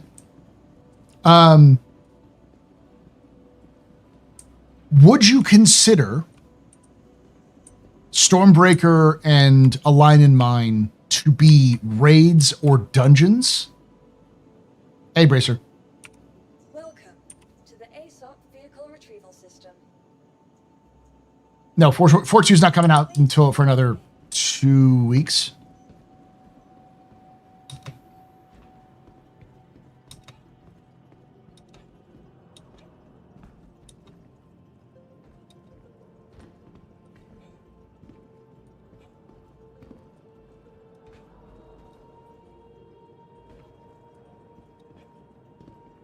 It's arenas, not dungeons or raids.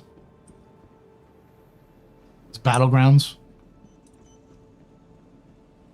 Because I think this is probably the beginning of what CIG, of what would be effectively dungeons and raids for Star Citizen. Not exactly, but you're never going to get exactly. Whatever CIG does that's effectively raids or dungeons, they will A, not call them raids or dungeons, and B, they will be different from what you experienced in other MMOs. That's why they're calling them sandbox activities. Because we will eventually have things like the depths of Area 18 and the Vanduul incursions, which will be instanced. Welcome to the ASOP vehicle retrieval system. Vehicle selected. Stand by. Your vehicle has been delivered to the following location. Please visit us.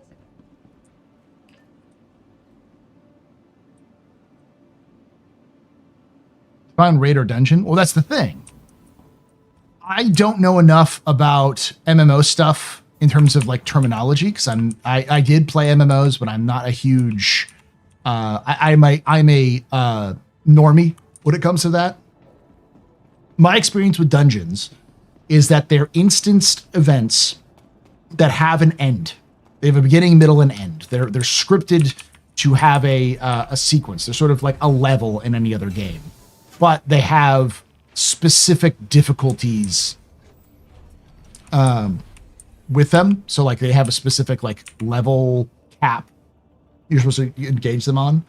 Whereas raids are similar, but there's usually some sort of large boss battle at the end. There's usually it's just like dungeons turned up to 11, and they're not always like you have to crawl through them. You just go to a place and fight.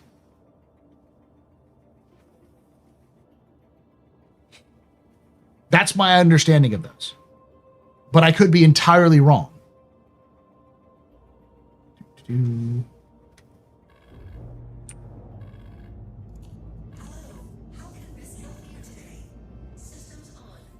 Pick them up here. I need to scan onions, yeah.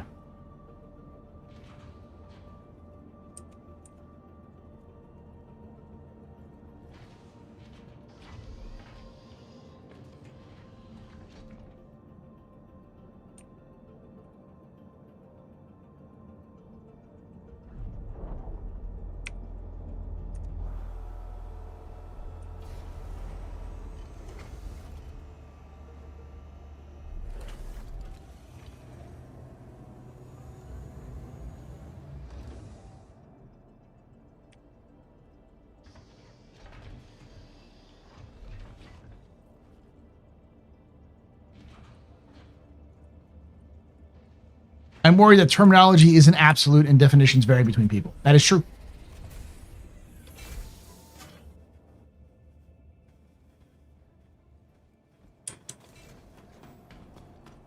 Why not bring back the ICC probe or a follow story from PI Wanted? I don't know.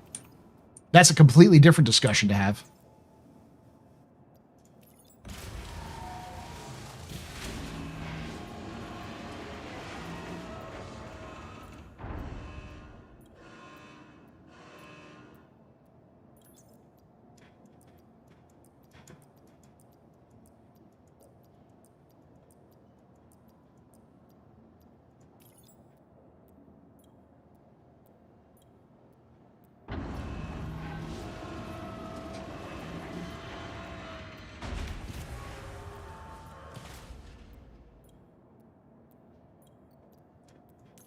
Well, the other thing is I don't think that Star Citizen is going to ever have the traditional raid or... Hey, thank you, Timey. This is quantum fuel.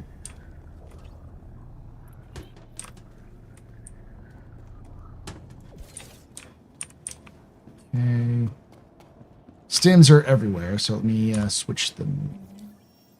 Contract to...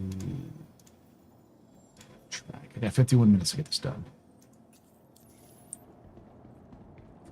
Quantum fuel is 5 SCU. Stims. Stims. Stims.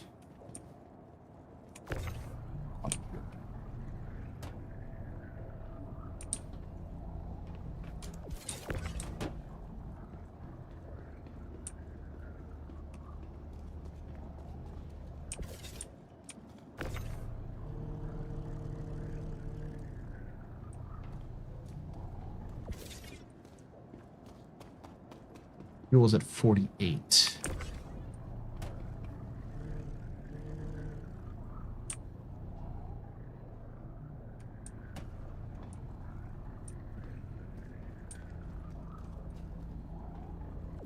Well, we do know that instancing is going to happen at some point. CIG's talked about that.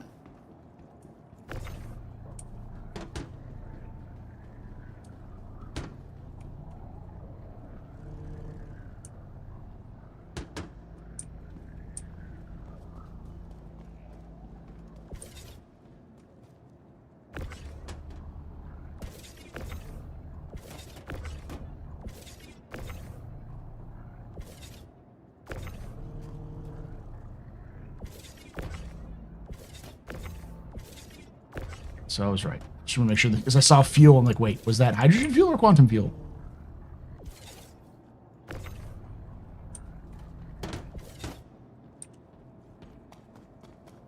All right, so hydrogen fuel, that's 4. We've got stims. There's like 3 stims each.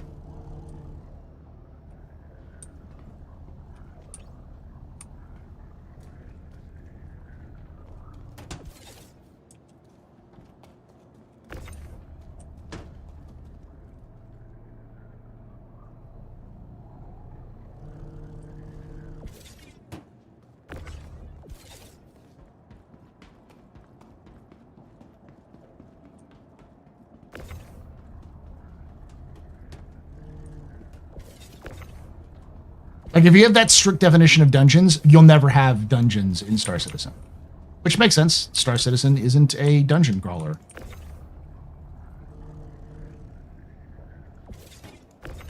I think the events we're having right now are the closest things you're going to have to dungeons.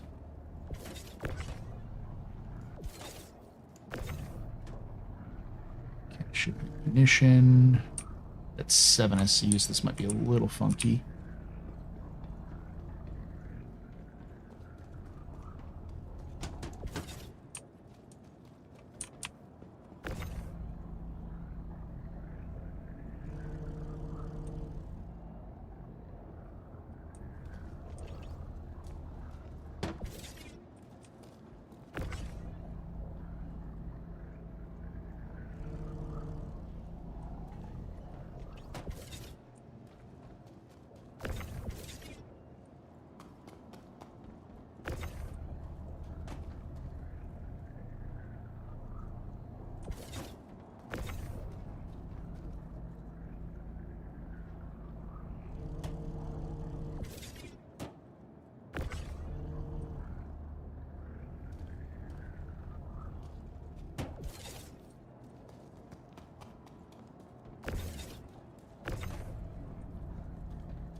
Go.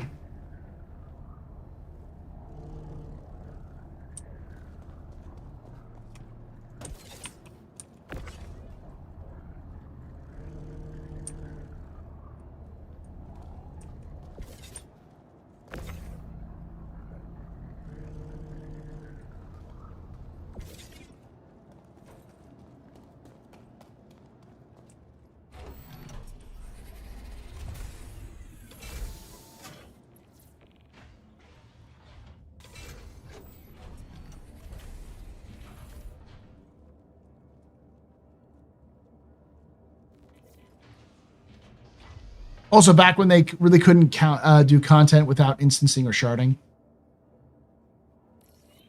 What are we talking about?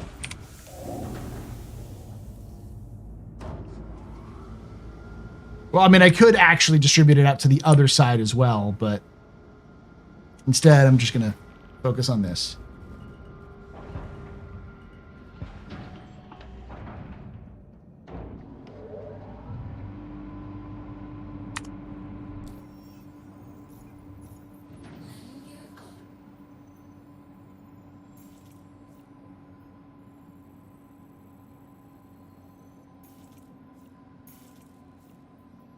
Area 45.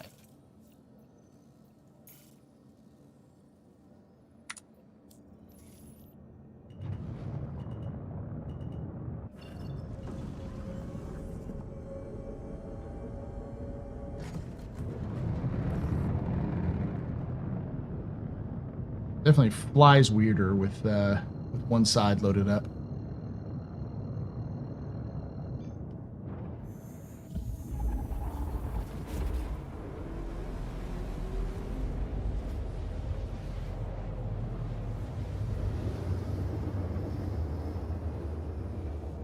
The raft tractor beam is really good. Maybe the hull should get one. The hull has one. The whole C does, I believe. What's the closest one?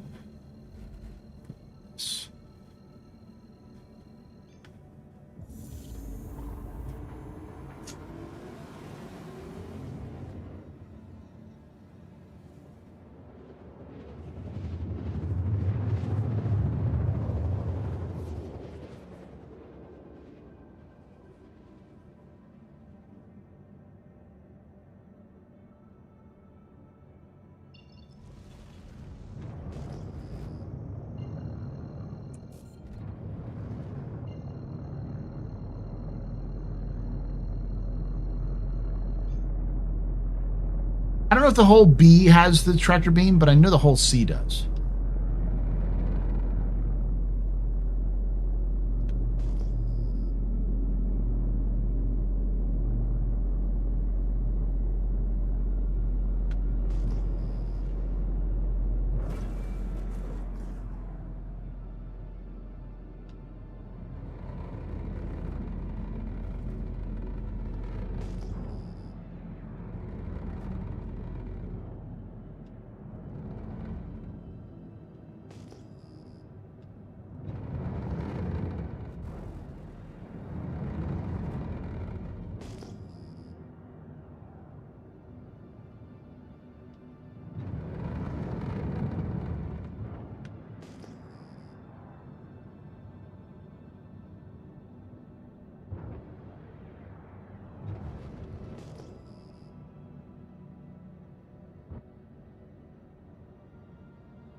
Can you force another haunted outpost? Maybe.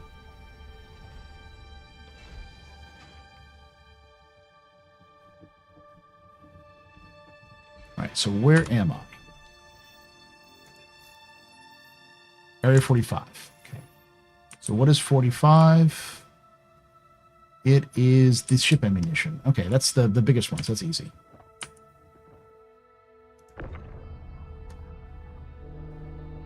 Send you down first, then send down...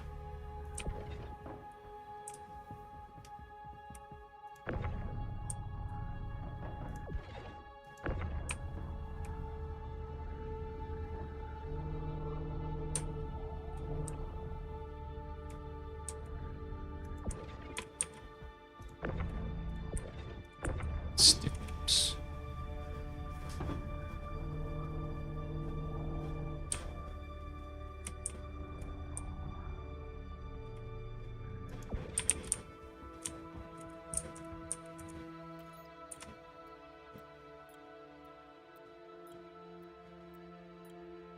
Oh no. Oh no. Just wait for it, right, chat?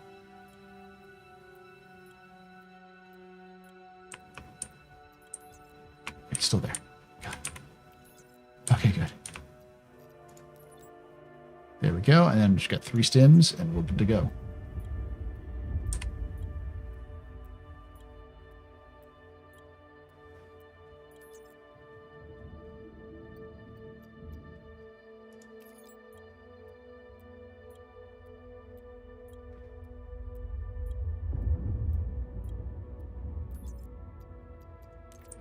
The whole B is fantastic.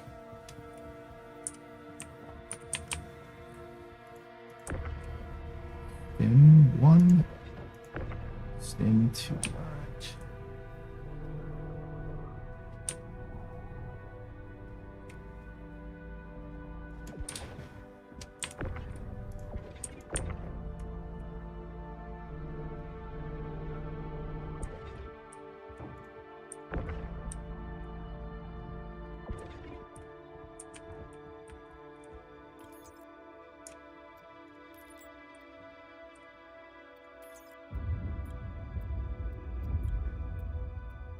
I'm going to bring it back up once I'm finished. So that way it doesn't get broken.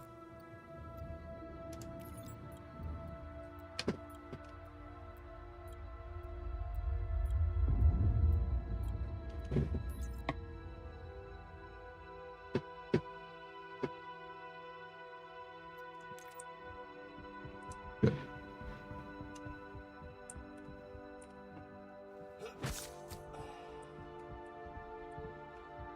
Okay. Stims. Okay, go up here. Stims over here.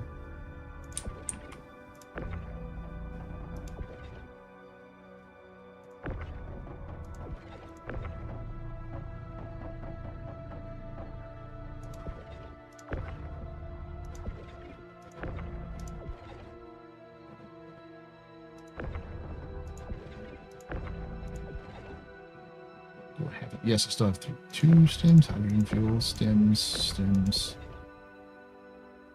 Check my stuff. Maybe one of them is 2 stims. Yeah, one of them is 2 stims. Good. Let's see which one is 2 stims.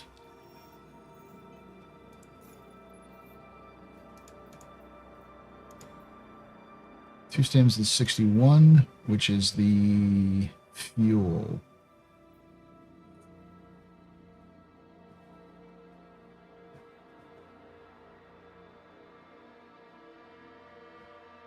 For hydrogen fuel.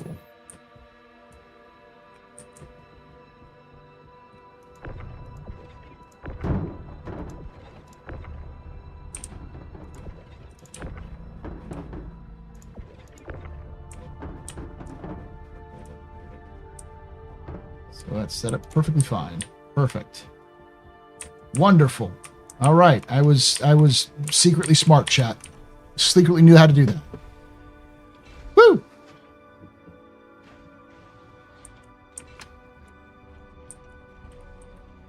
What makes me very happy is that these missions are going to actually have mission givers. So you'll get a nice little like thing like pop up like, hey, got that mission for you. Make sure you here's the contract. Here's what you got to do, sort of thing. Which will be nice. A little bit of personality into this. Just take off.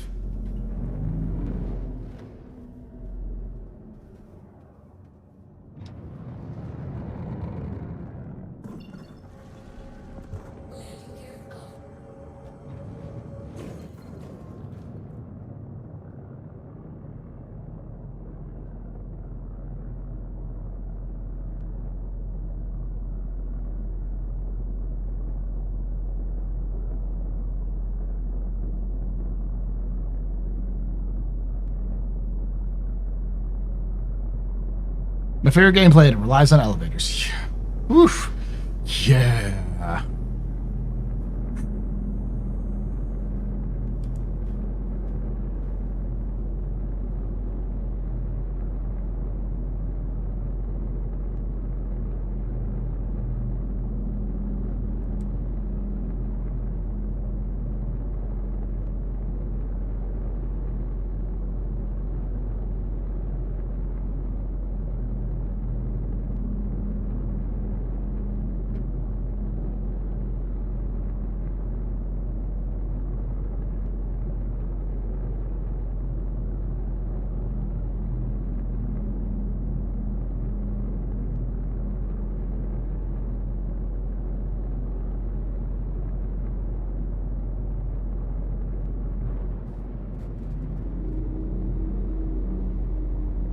What's the next closest?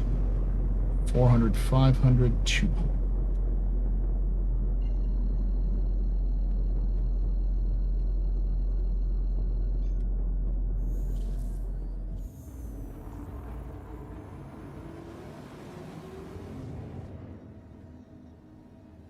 What I like about hauling missions is that when you're traveling to another area, you might as well take contracts. You're going there anyway. Yeah, it's a nice little, neat little. This is basically what I'm doing here with this.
That's a caterpillar that desynced or crashed.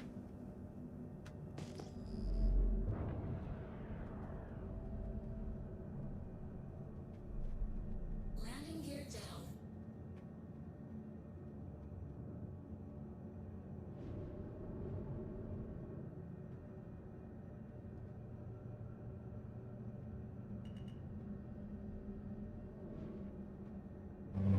Oh no. Looks like it could work.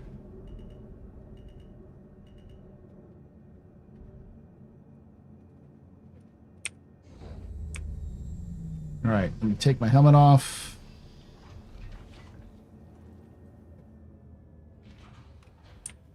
Go into the living area first.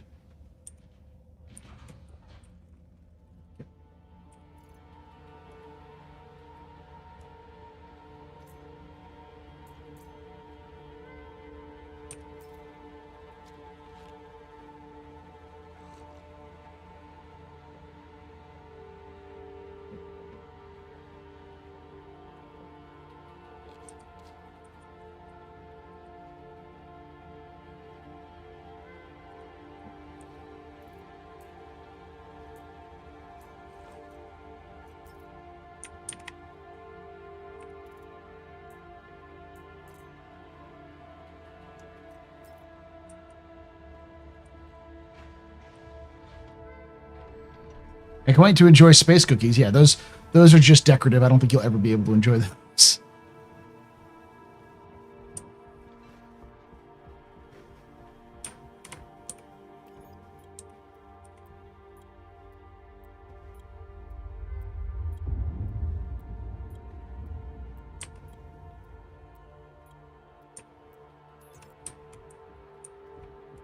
Okay, so where am I?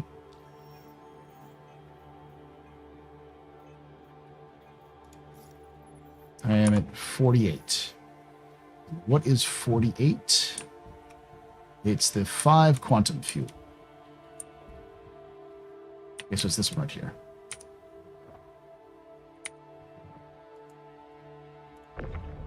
Let's do the stims first.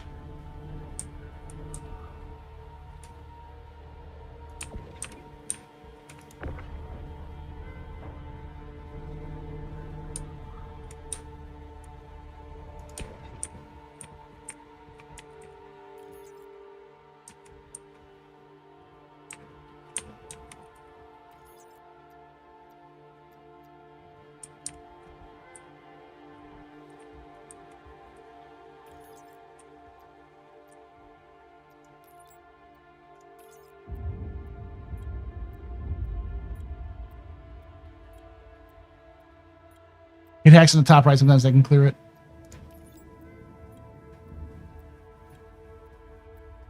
Special brownies and then wander monarchs trying to hear the voices.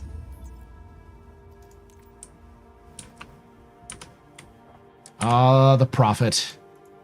Do you hear the whispers of the prophet?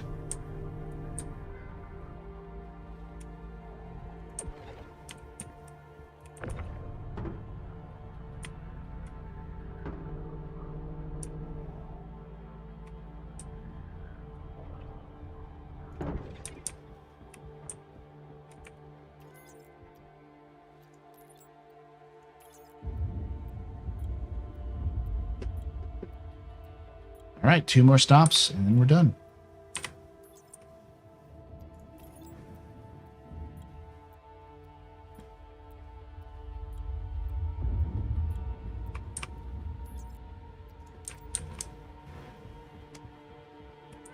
It's the next closest. You can load both missions at once. I did that earlier, and it broke. So I am not doing that again.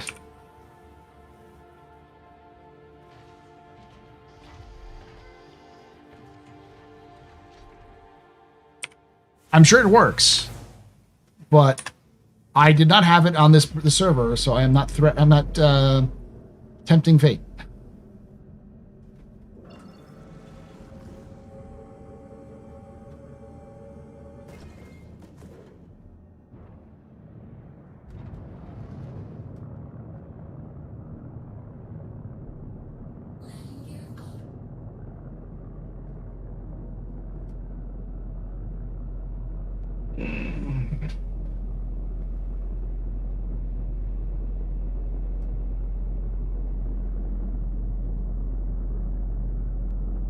The Asgard apparently is is sold very well. It reminds me of the UD4 dropship from Aliens more than the Valkyrie, so I had to have it. It's those engines that are kind of on the top.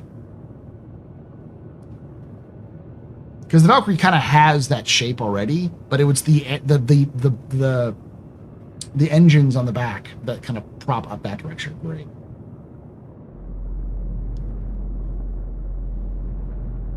All right.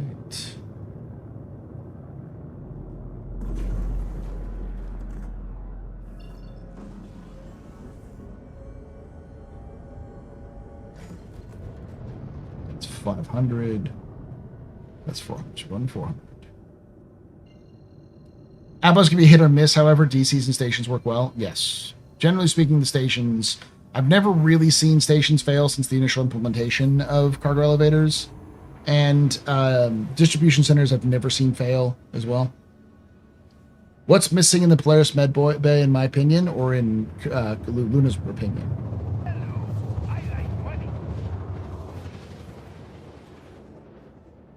Yeah, Luna doesn't like the Interest Med Bay. Oh, the Polaris Med Bay, I mean.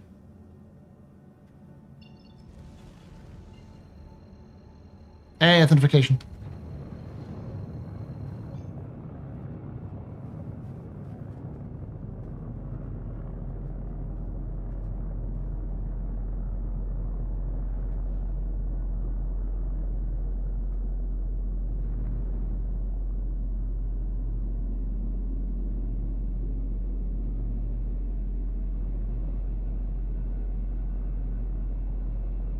Mm-hmm.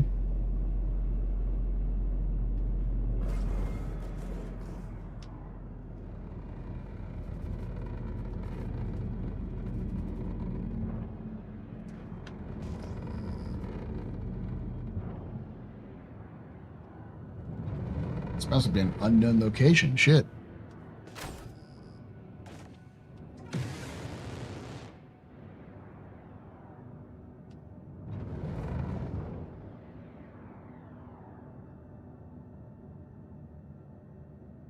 Why is that Starlights are parked like it is? It is a Starlights, right? Yeah. Weird.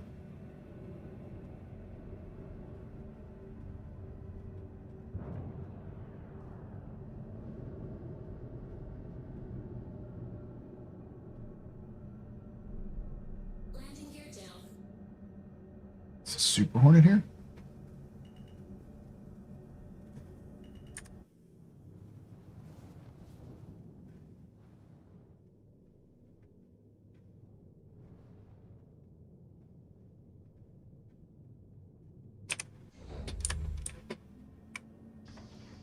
Looks like it's been here for a while.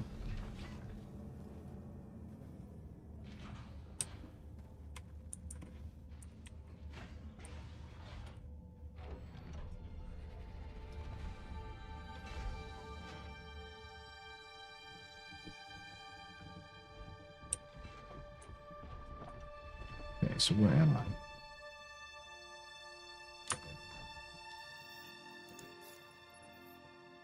I'm on 61. So hydrogen fuel is this one, so it's pretty easy.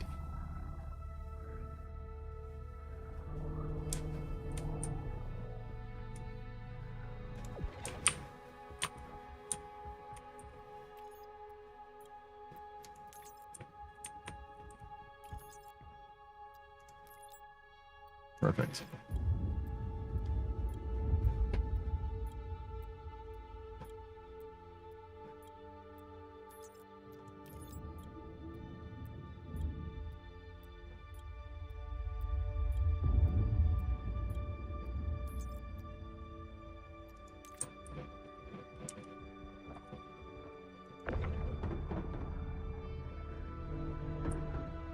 This music always reminds me of Kerbal music.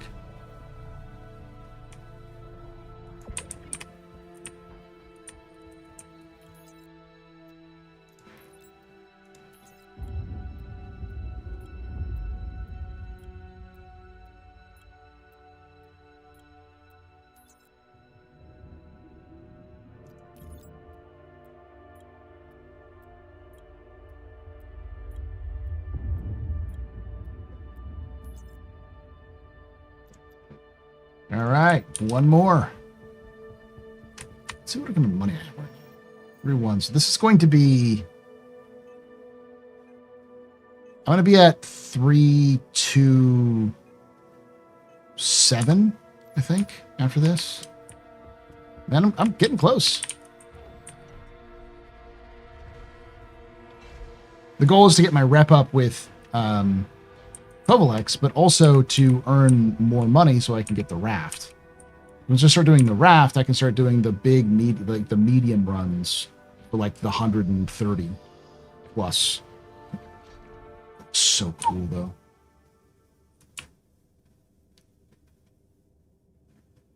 The wear and tear on it, it blends in with the environment.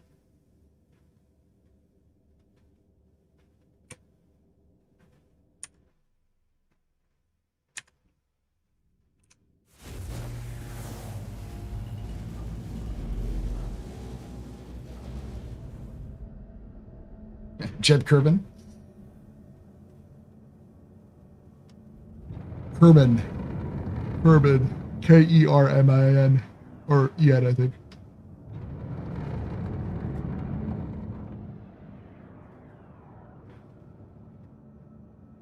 All right.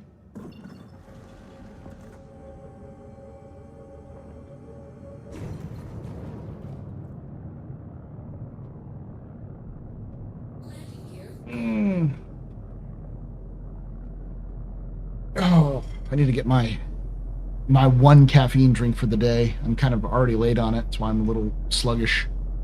Jebediah Kermit. Yeah. Jeb Kerman is what I think is what most people call him. Jebediah Kerman is one of the three main Kerbins.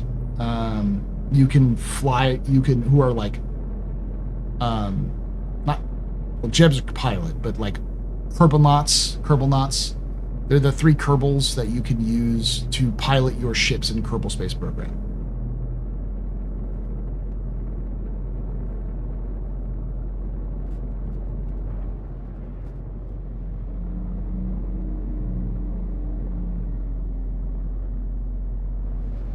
Yeah, there were three originals, and then Val was added for the beta.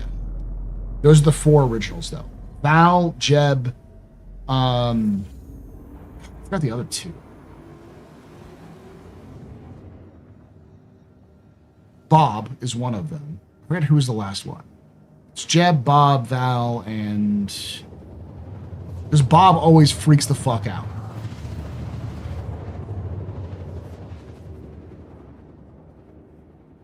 What I need to do is at some point do a Kerbal Space Program gameplay playthrough. Bill and Bob, yeah.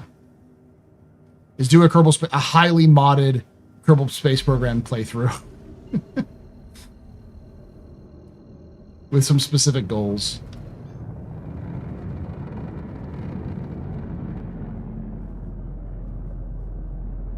Because KSP2 is dead.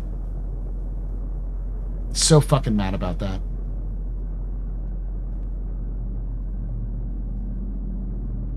Yeah, Bill was sort of the in-between. Jeb was fearless. Bob was smart, but very, very scared. And Bill was sort of in between. I believe it was Jeb is the pilot, Bob is the scientist, I want to say, and Bill's the engineer. And Val's a pilot as well.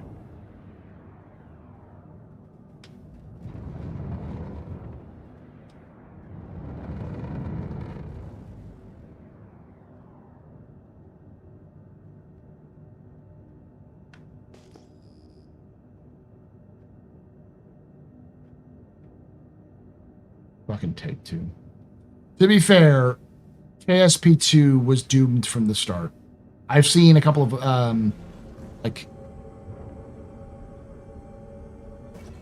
retrospectives on it from people who follow the development really hardcore and knew the people who worked on it, and kind of realized what had happened was the game was started off as effectively just an HD version of Kerbal Space Program. Sort of a little bit of touch-ups here and there, a couple $1 million, port it to a new engine, and you're good.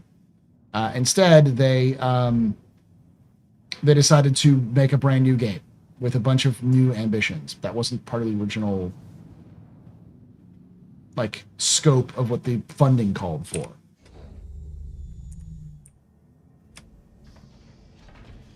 What was the deal with KSP2? Effectively, they were given a small budget and expected to do it, and then there was political shenaniganry between the various members of the staff as well as the developer studio, and then all of the major developers quit.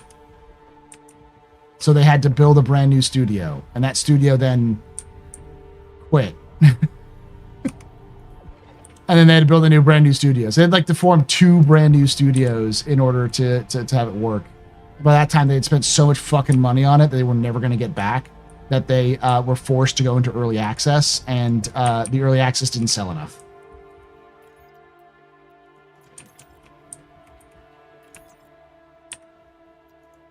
So they canceled it. They didn't officially cancel it, because if they officially cancel it, they'd have to give refunds to people who want it on Steam. So they've never taken it off Steam, but it is not being developed anymore.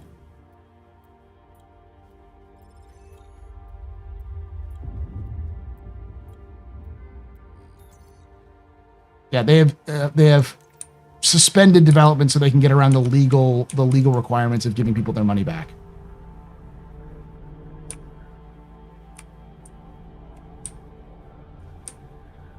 Is Valve suing them in court?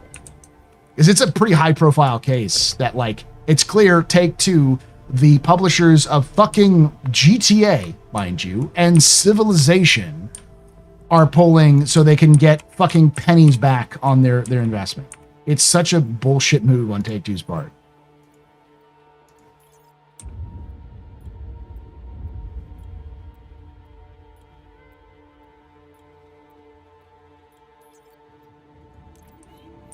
Hey, let's see. Oh, it's 33880. Nice. That was 210. Yeah. So, not bad. Let's see my rep currently. I am at member rank still, but I'm pretty high up there now. Nice.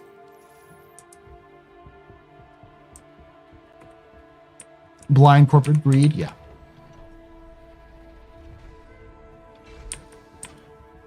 I'm working up to a raft.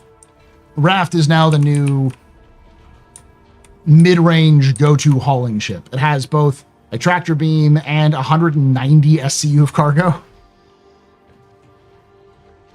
196. It's around the same as the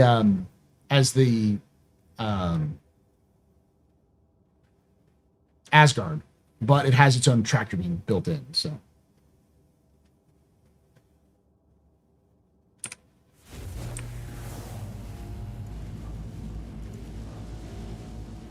All right.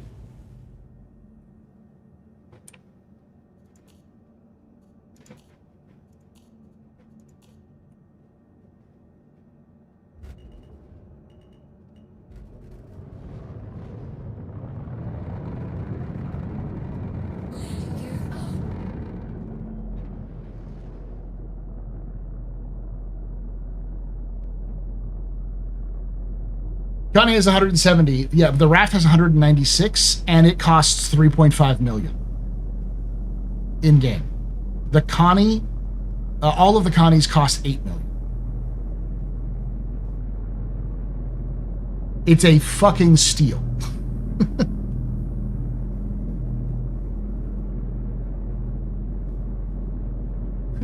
I did notice the title didn't mention pre-Captain's Table show when I arrived, but to be fair, I am also touching grass this weekend.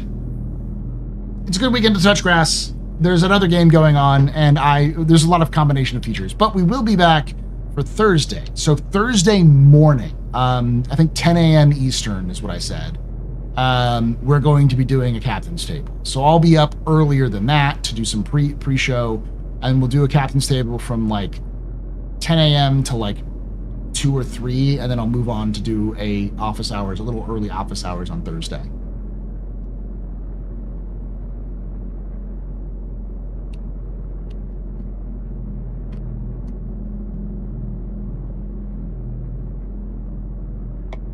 The Taurus is technically better because people want to fight it slightly less. Yeah, and it has more cargo space.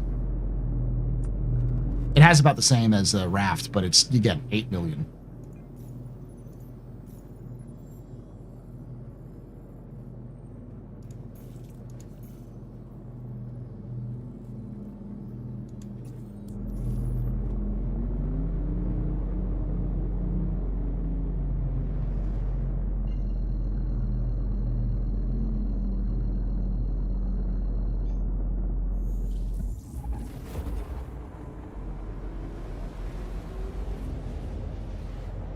Yeah, there are 2 guns on this thing.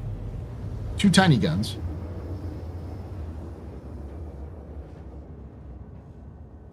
Wait, there is an existing aphorism to describe Take-Two's mistake. Penny wise and pound foolish. Ooh, that's a good way of putting it. Yeah. Because the thing is that I guarantee you, and maybe I'm naive on this fact, but I have enough experience, I think, in following games that Kerbal Space Program 2 would eventually make up its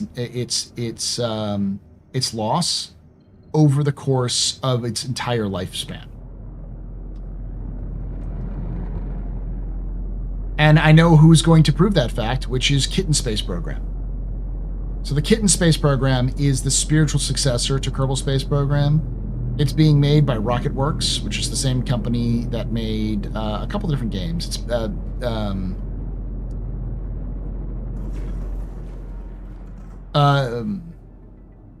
Rocket Two Guns is the developer. Kitten Space Agency, yeah. Not Kitten Space Program, Kitten Space KSA rather than KSP.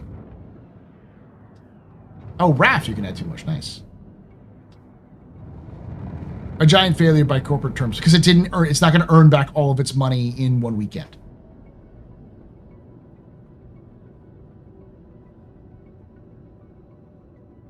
Actually, Paul, absolute scummiest company in Star Citizen verse that is still solvent. It still makes a ton of money. I mean, obviously Hurston is in that fucking stuff, but you know.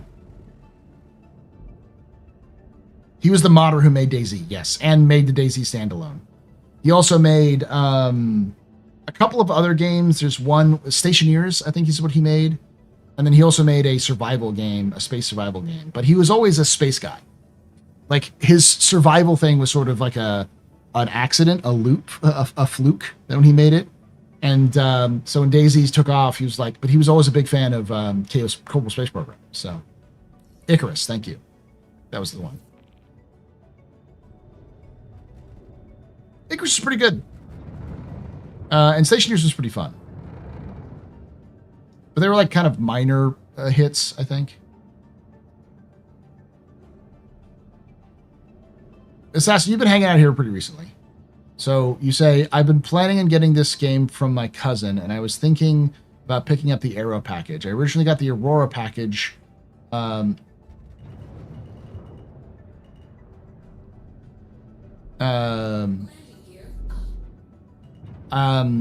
limit the Auroras. I'll admit the Aurora's an okay ship, but I think the Arrow's better option for giving something to a bit more bang for your bang. Well, the Arrow is good, but it's pure combat. So if you want to do pure combat, the Arrow is fine. If you want something that's a bit combat and I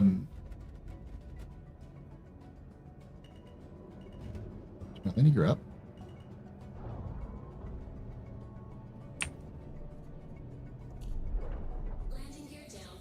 Okay.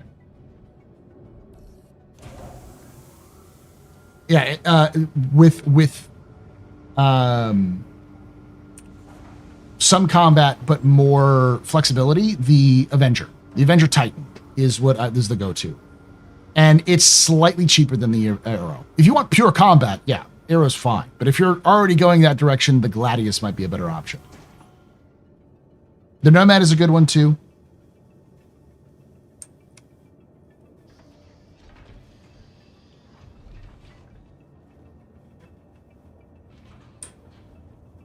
Yeah, I would lean more towards the Avenger than I would towards the Arrow.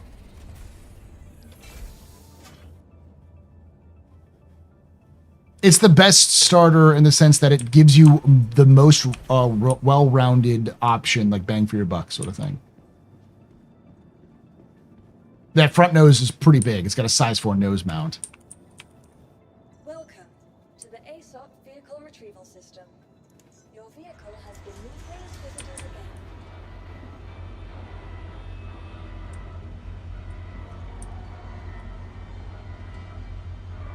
Does not say the Arrow is bad. The Arrow is fine. It's just a little limiting in terms of its capabilities, but it's a great fighter.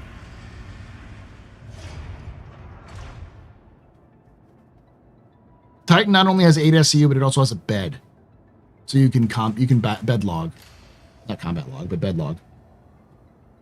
The only thing it doesn't have is internal storage, and the 325A has a similar amount of cargo and has bed storage, or has bed and has storage, and is similarly loadout.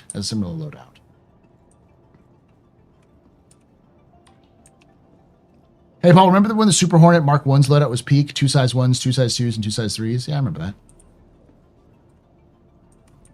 The thing is that the Nomad is not an explorer. It is almost just like specifically a pickup truck. But it's got that asp design style to it, which I think is a combination of the asp and I unironically the Cybertruck. The Nomad is supposed to be the Cybertruck.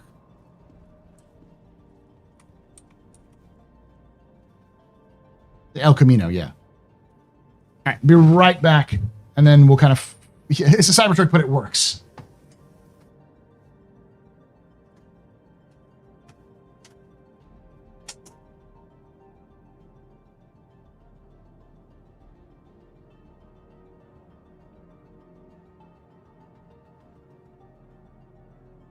Weapons free, y'all.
Genesis?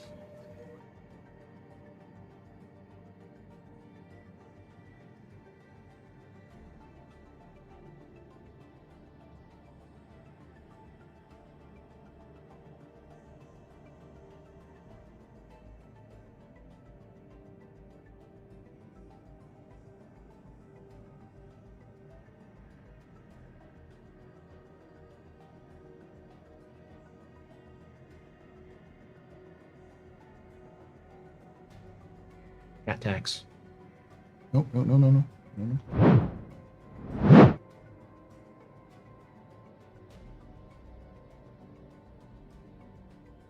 Cat.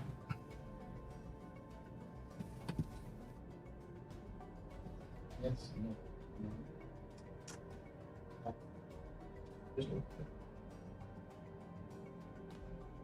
Wants to run. Oh, she wants to run.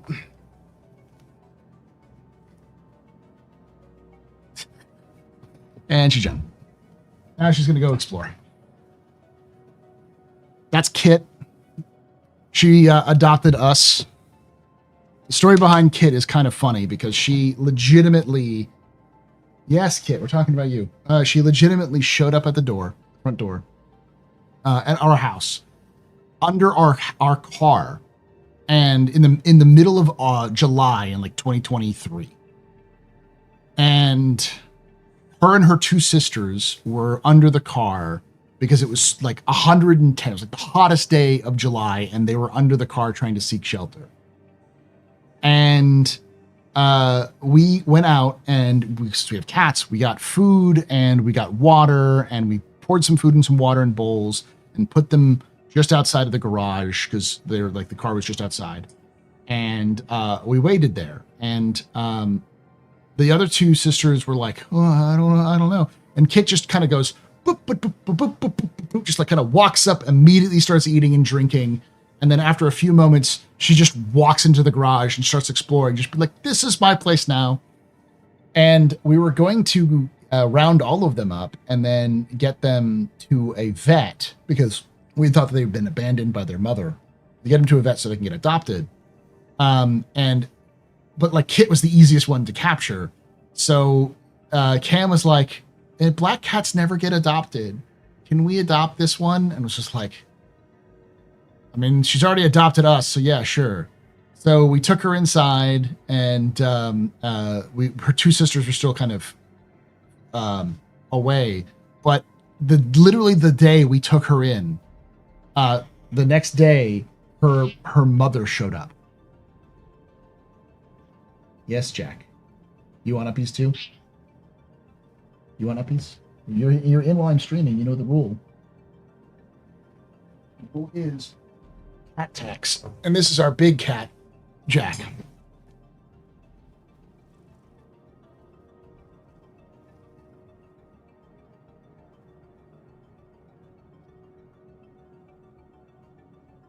You can hear him purring.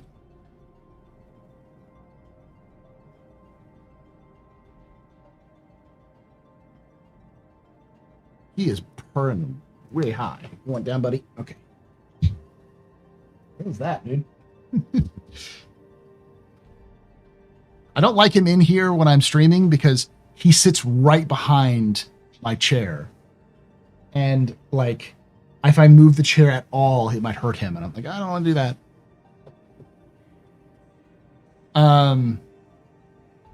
Jack is not the father. He was fixed a while ago. So the mother showed up and we were like, okay, we'll capture all of them and bring them to the vet the next day. And then they disappeared the next day. So we had Kit, and the mother cat had taken her 2 kittens. The thing is that the mother cat was very gray, and the 2 kittens who were her sisters, we're pretty sure were her sisters, were both the same, looked exactly like their mother. But Kit looked almost nothing like her sisters, and both her, like, she has a Siamese, like, kind of look to her, like bigger ears, long tail, and she's black furred. So, like, her sisters were puffy and gray and shorter tails, shorter ears, and her mother would like their sisters. So it was like, we didn't know if they were even siblings or not. We thought that maybe the mother cat had adopted Kit. I just kind of just pulled her in there, kind of stuff that. So when we adopted her, you know, we don't even know who her mother is really.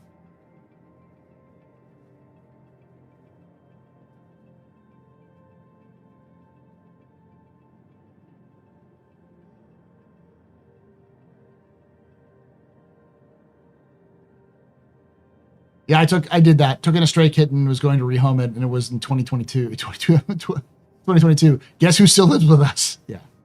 We always intended to keep Kit when we decided we were going to come in. But to be fair, she adopted us. Literally, she walked in and was just like, this is my garage now. So every so often, she will get out of the house. When she gets out of the house, she runs under the car and starts crying again, like the car we found her in. It's like,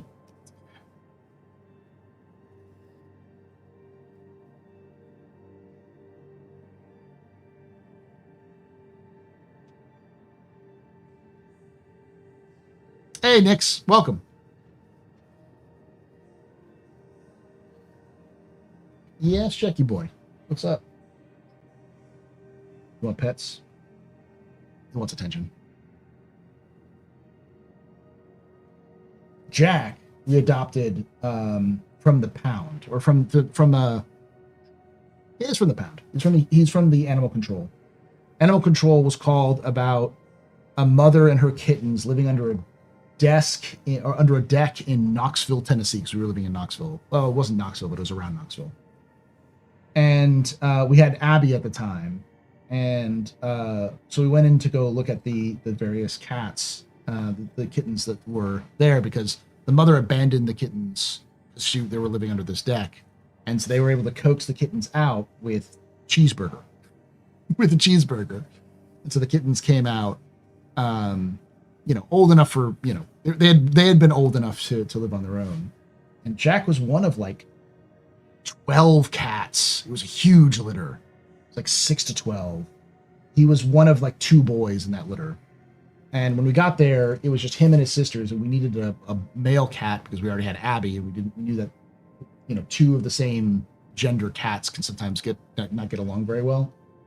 So Jack was the only boy left, and we grabbed him, and he was just like, meh, meh, meh, meh, meh, meh, meh, meh, like just constantly doing that. And we're like, oh, he's scared. And like I had like a little pocket, like a one of those like shirt pockets, and I could literally put him inside the shirt pocket. That's how small he was. If you saw him just a few moments ago, he is huge. We all knew he was going to be big cat because he had big paws. Little did we know, we thought he was scared. Little did we know, he's just loud. That's just Jack. He's just always meow, meow, meow, meow. No giveaway. There's no giveaway. The giveaway, I don't think it did. Has the giveaway been running? No.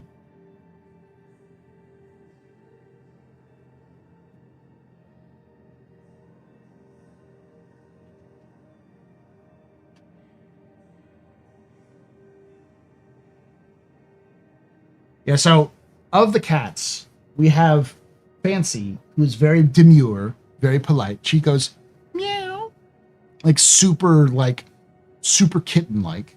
We have Jack, who just goes, meow. And we got Kit, who does, as Cam says, Marge noises. He goes, like, you know how when Marge goes, that kind of like the Marge, that's how Kit sounds.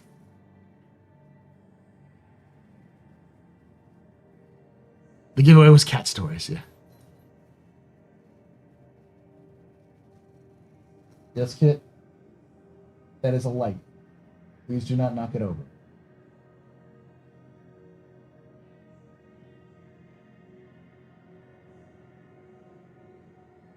He is sniffing the light.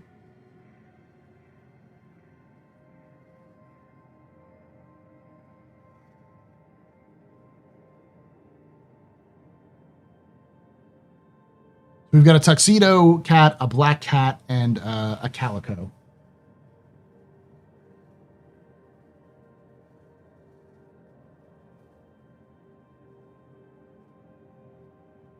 We have three cats and three cats. One's a house cat. The other two are barn cats. Yeah, we have three cats, but they're all house cats.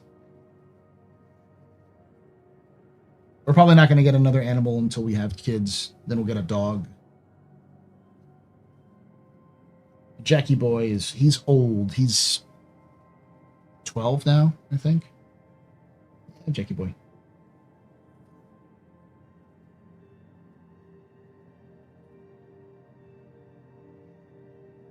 Yes, he's always a very dapper boy.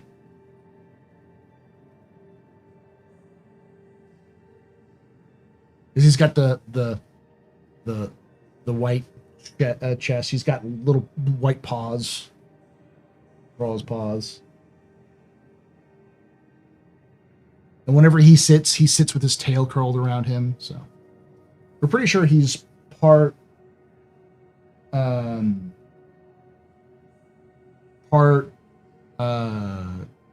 Coon.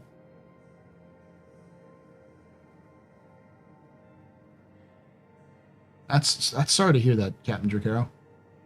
It's always rough. We lost our first cat, Abby, 2 years ago. Right after we adopted Kit, Abby, we found out that Abby had cancer, and so we had to put her down.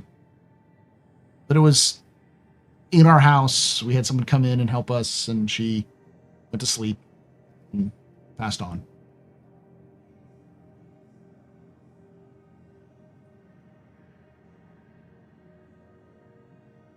20 is a very old age. Kids? I mean, yeah, eventually we're going to have kids. Cam and I. Children.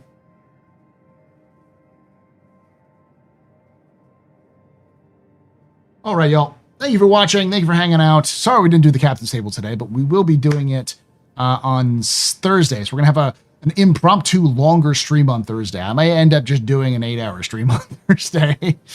But we'll be getting up super early for that and doing that one. And then I will be back tomorrow with the league. We'll be doing some it's a closed league event. We've decided that we're going to start doing 3 closed events for league members only during the month, and then once a month we will do an open event where anyone can come join us for anything we want to do.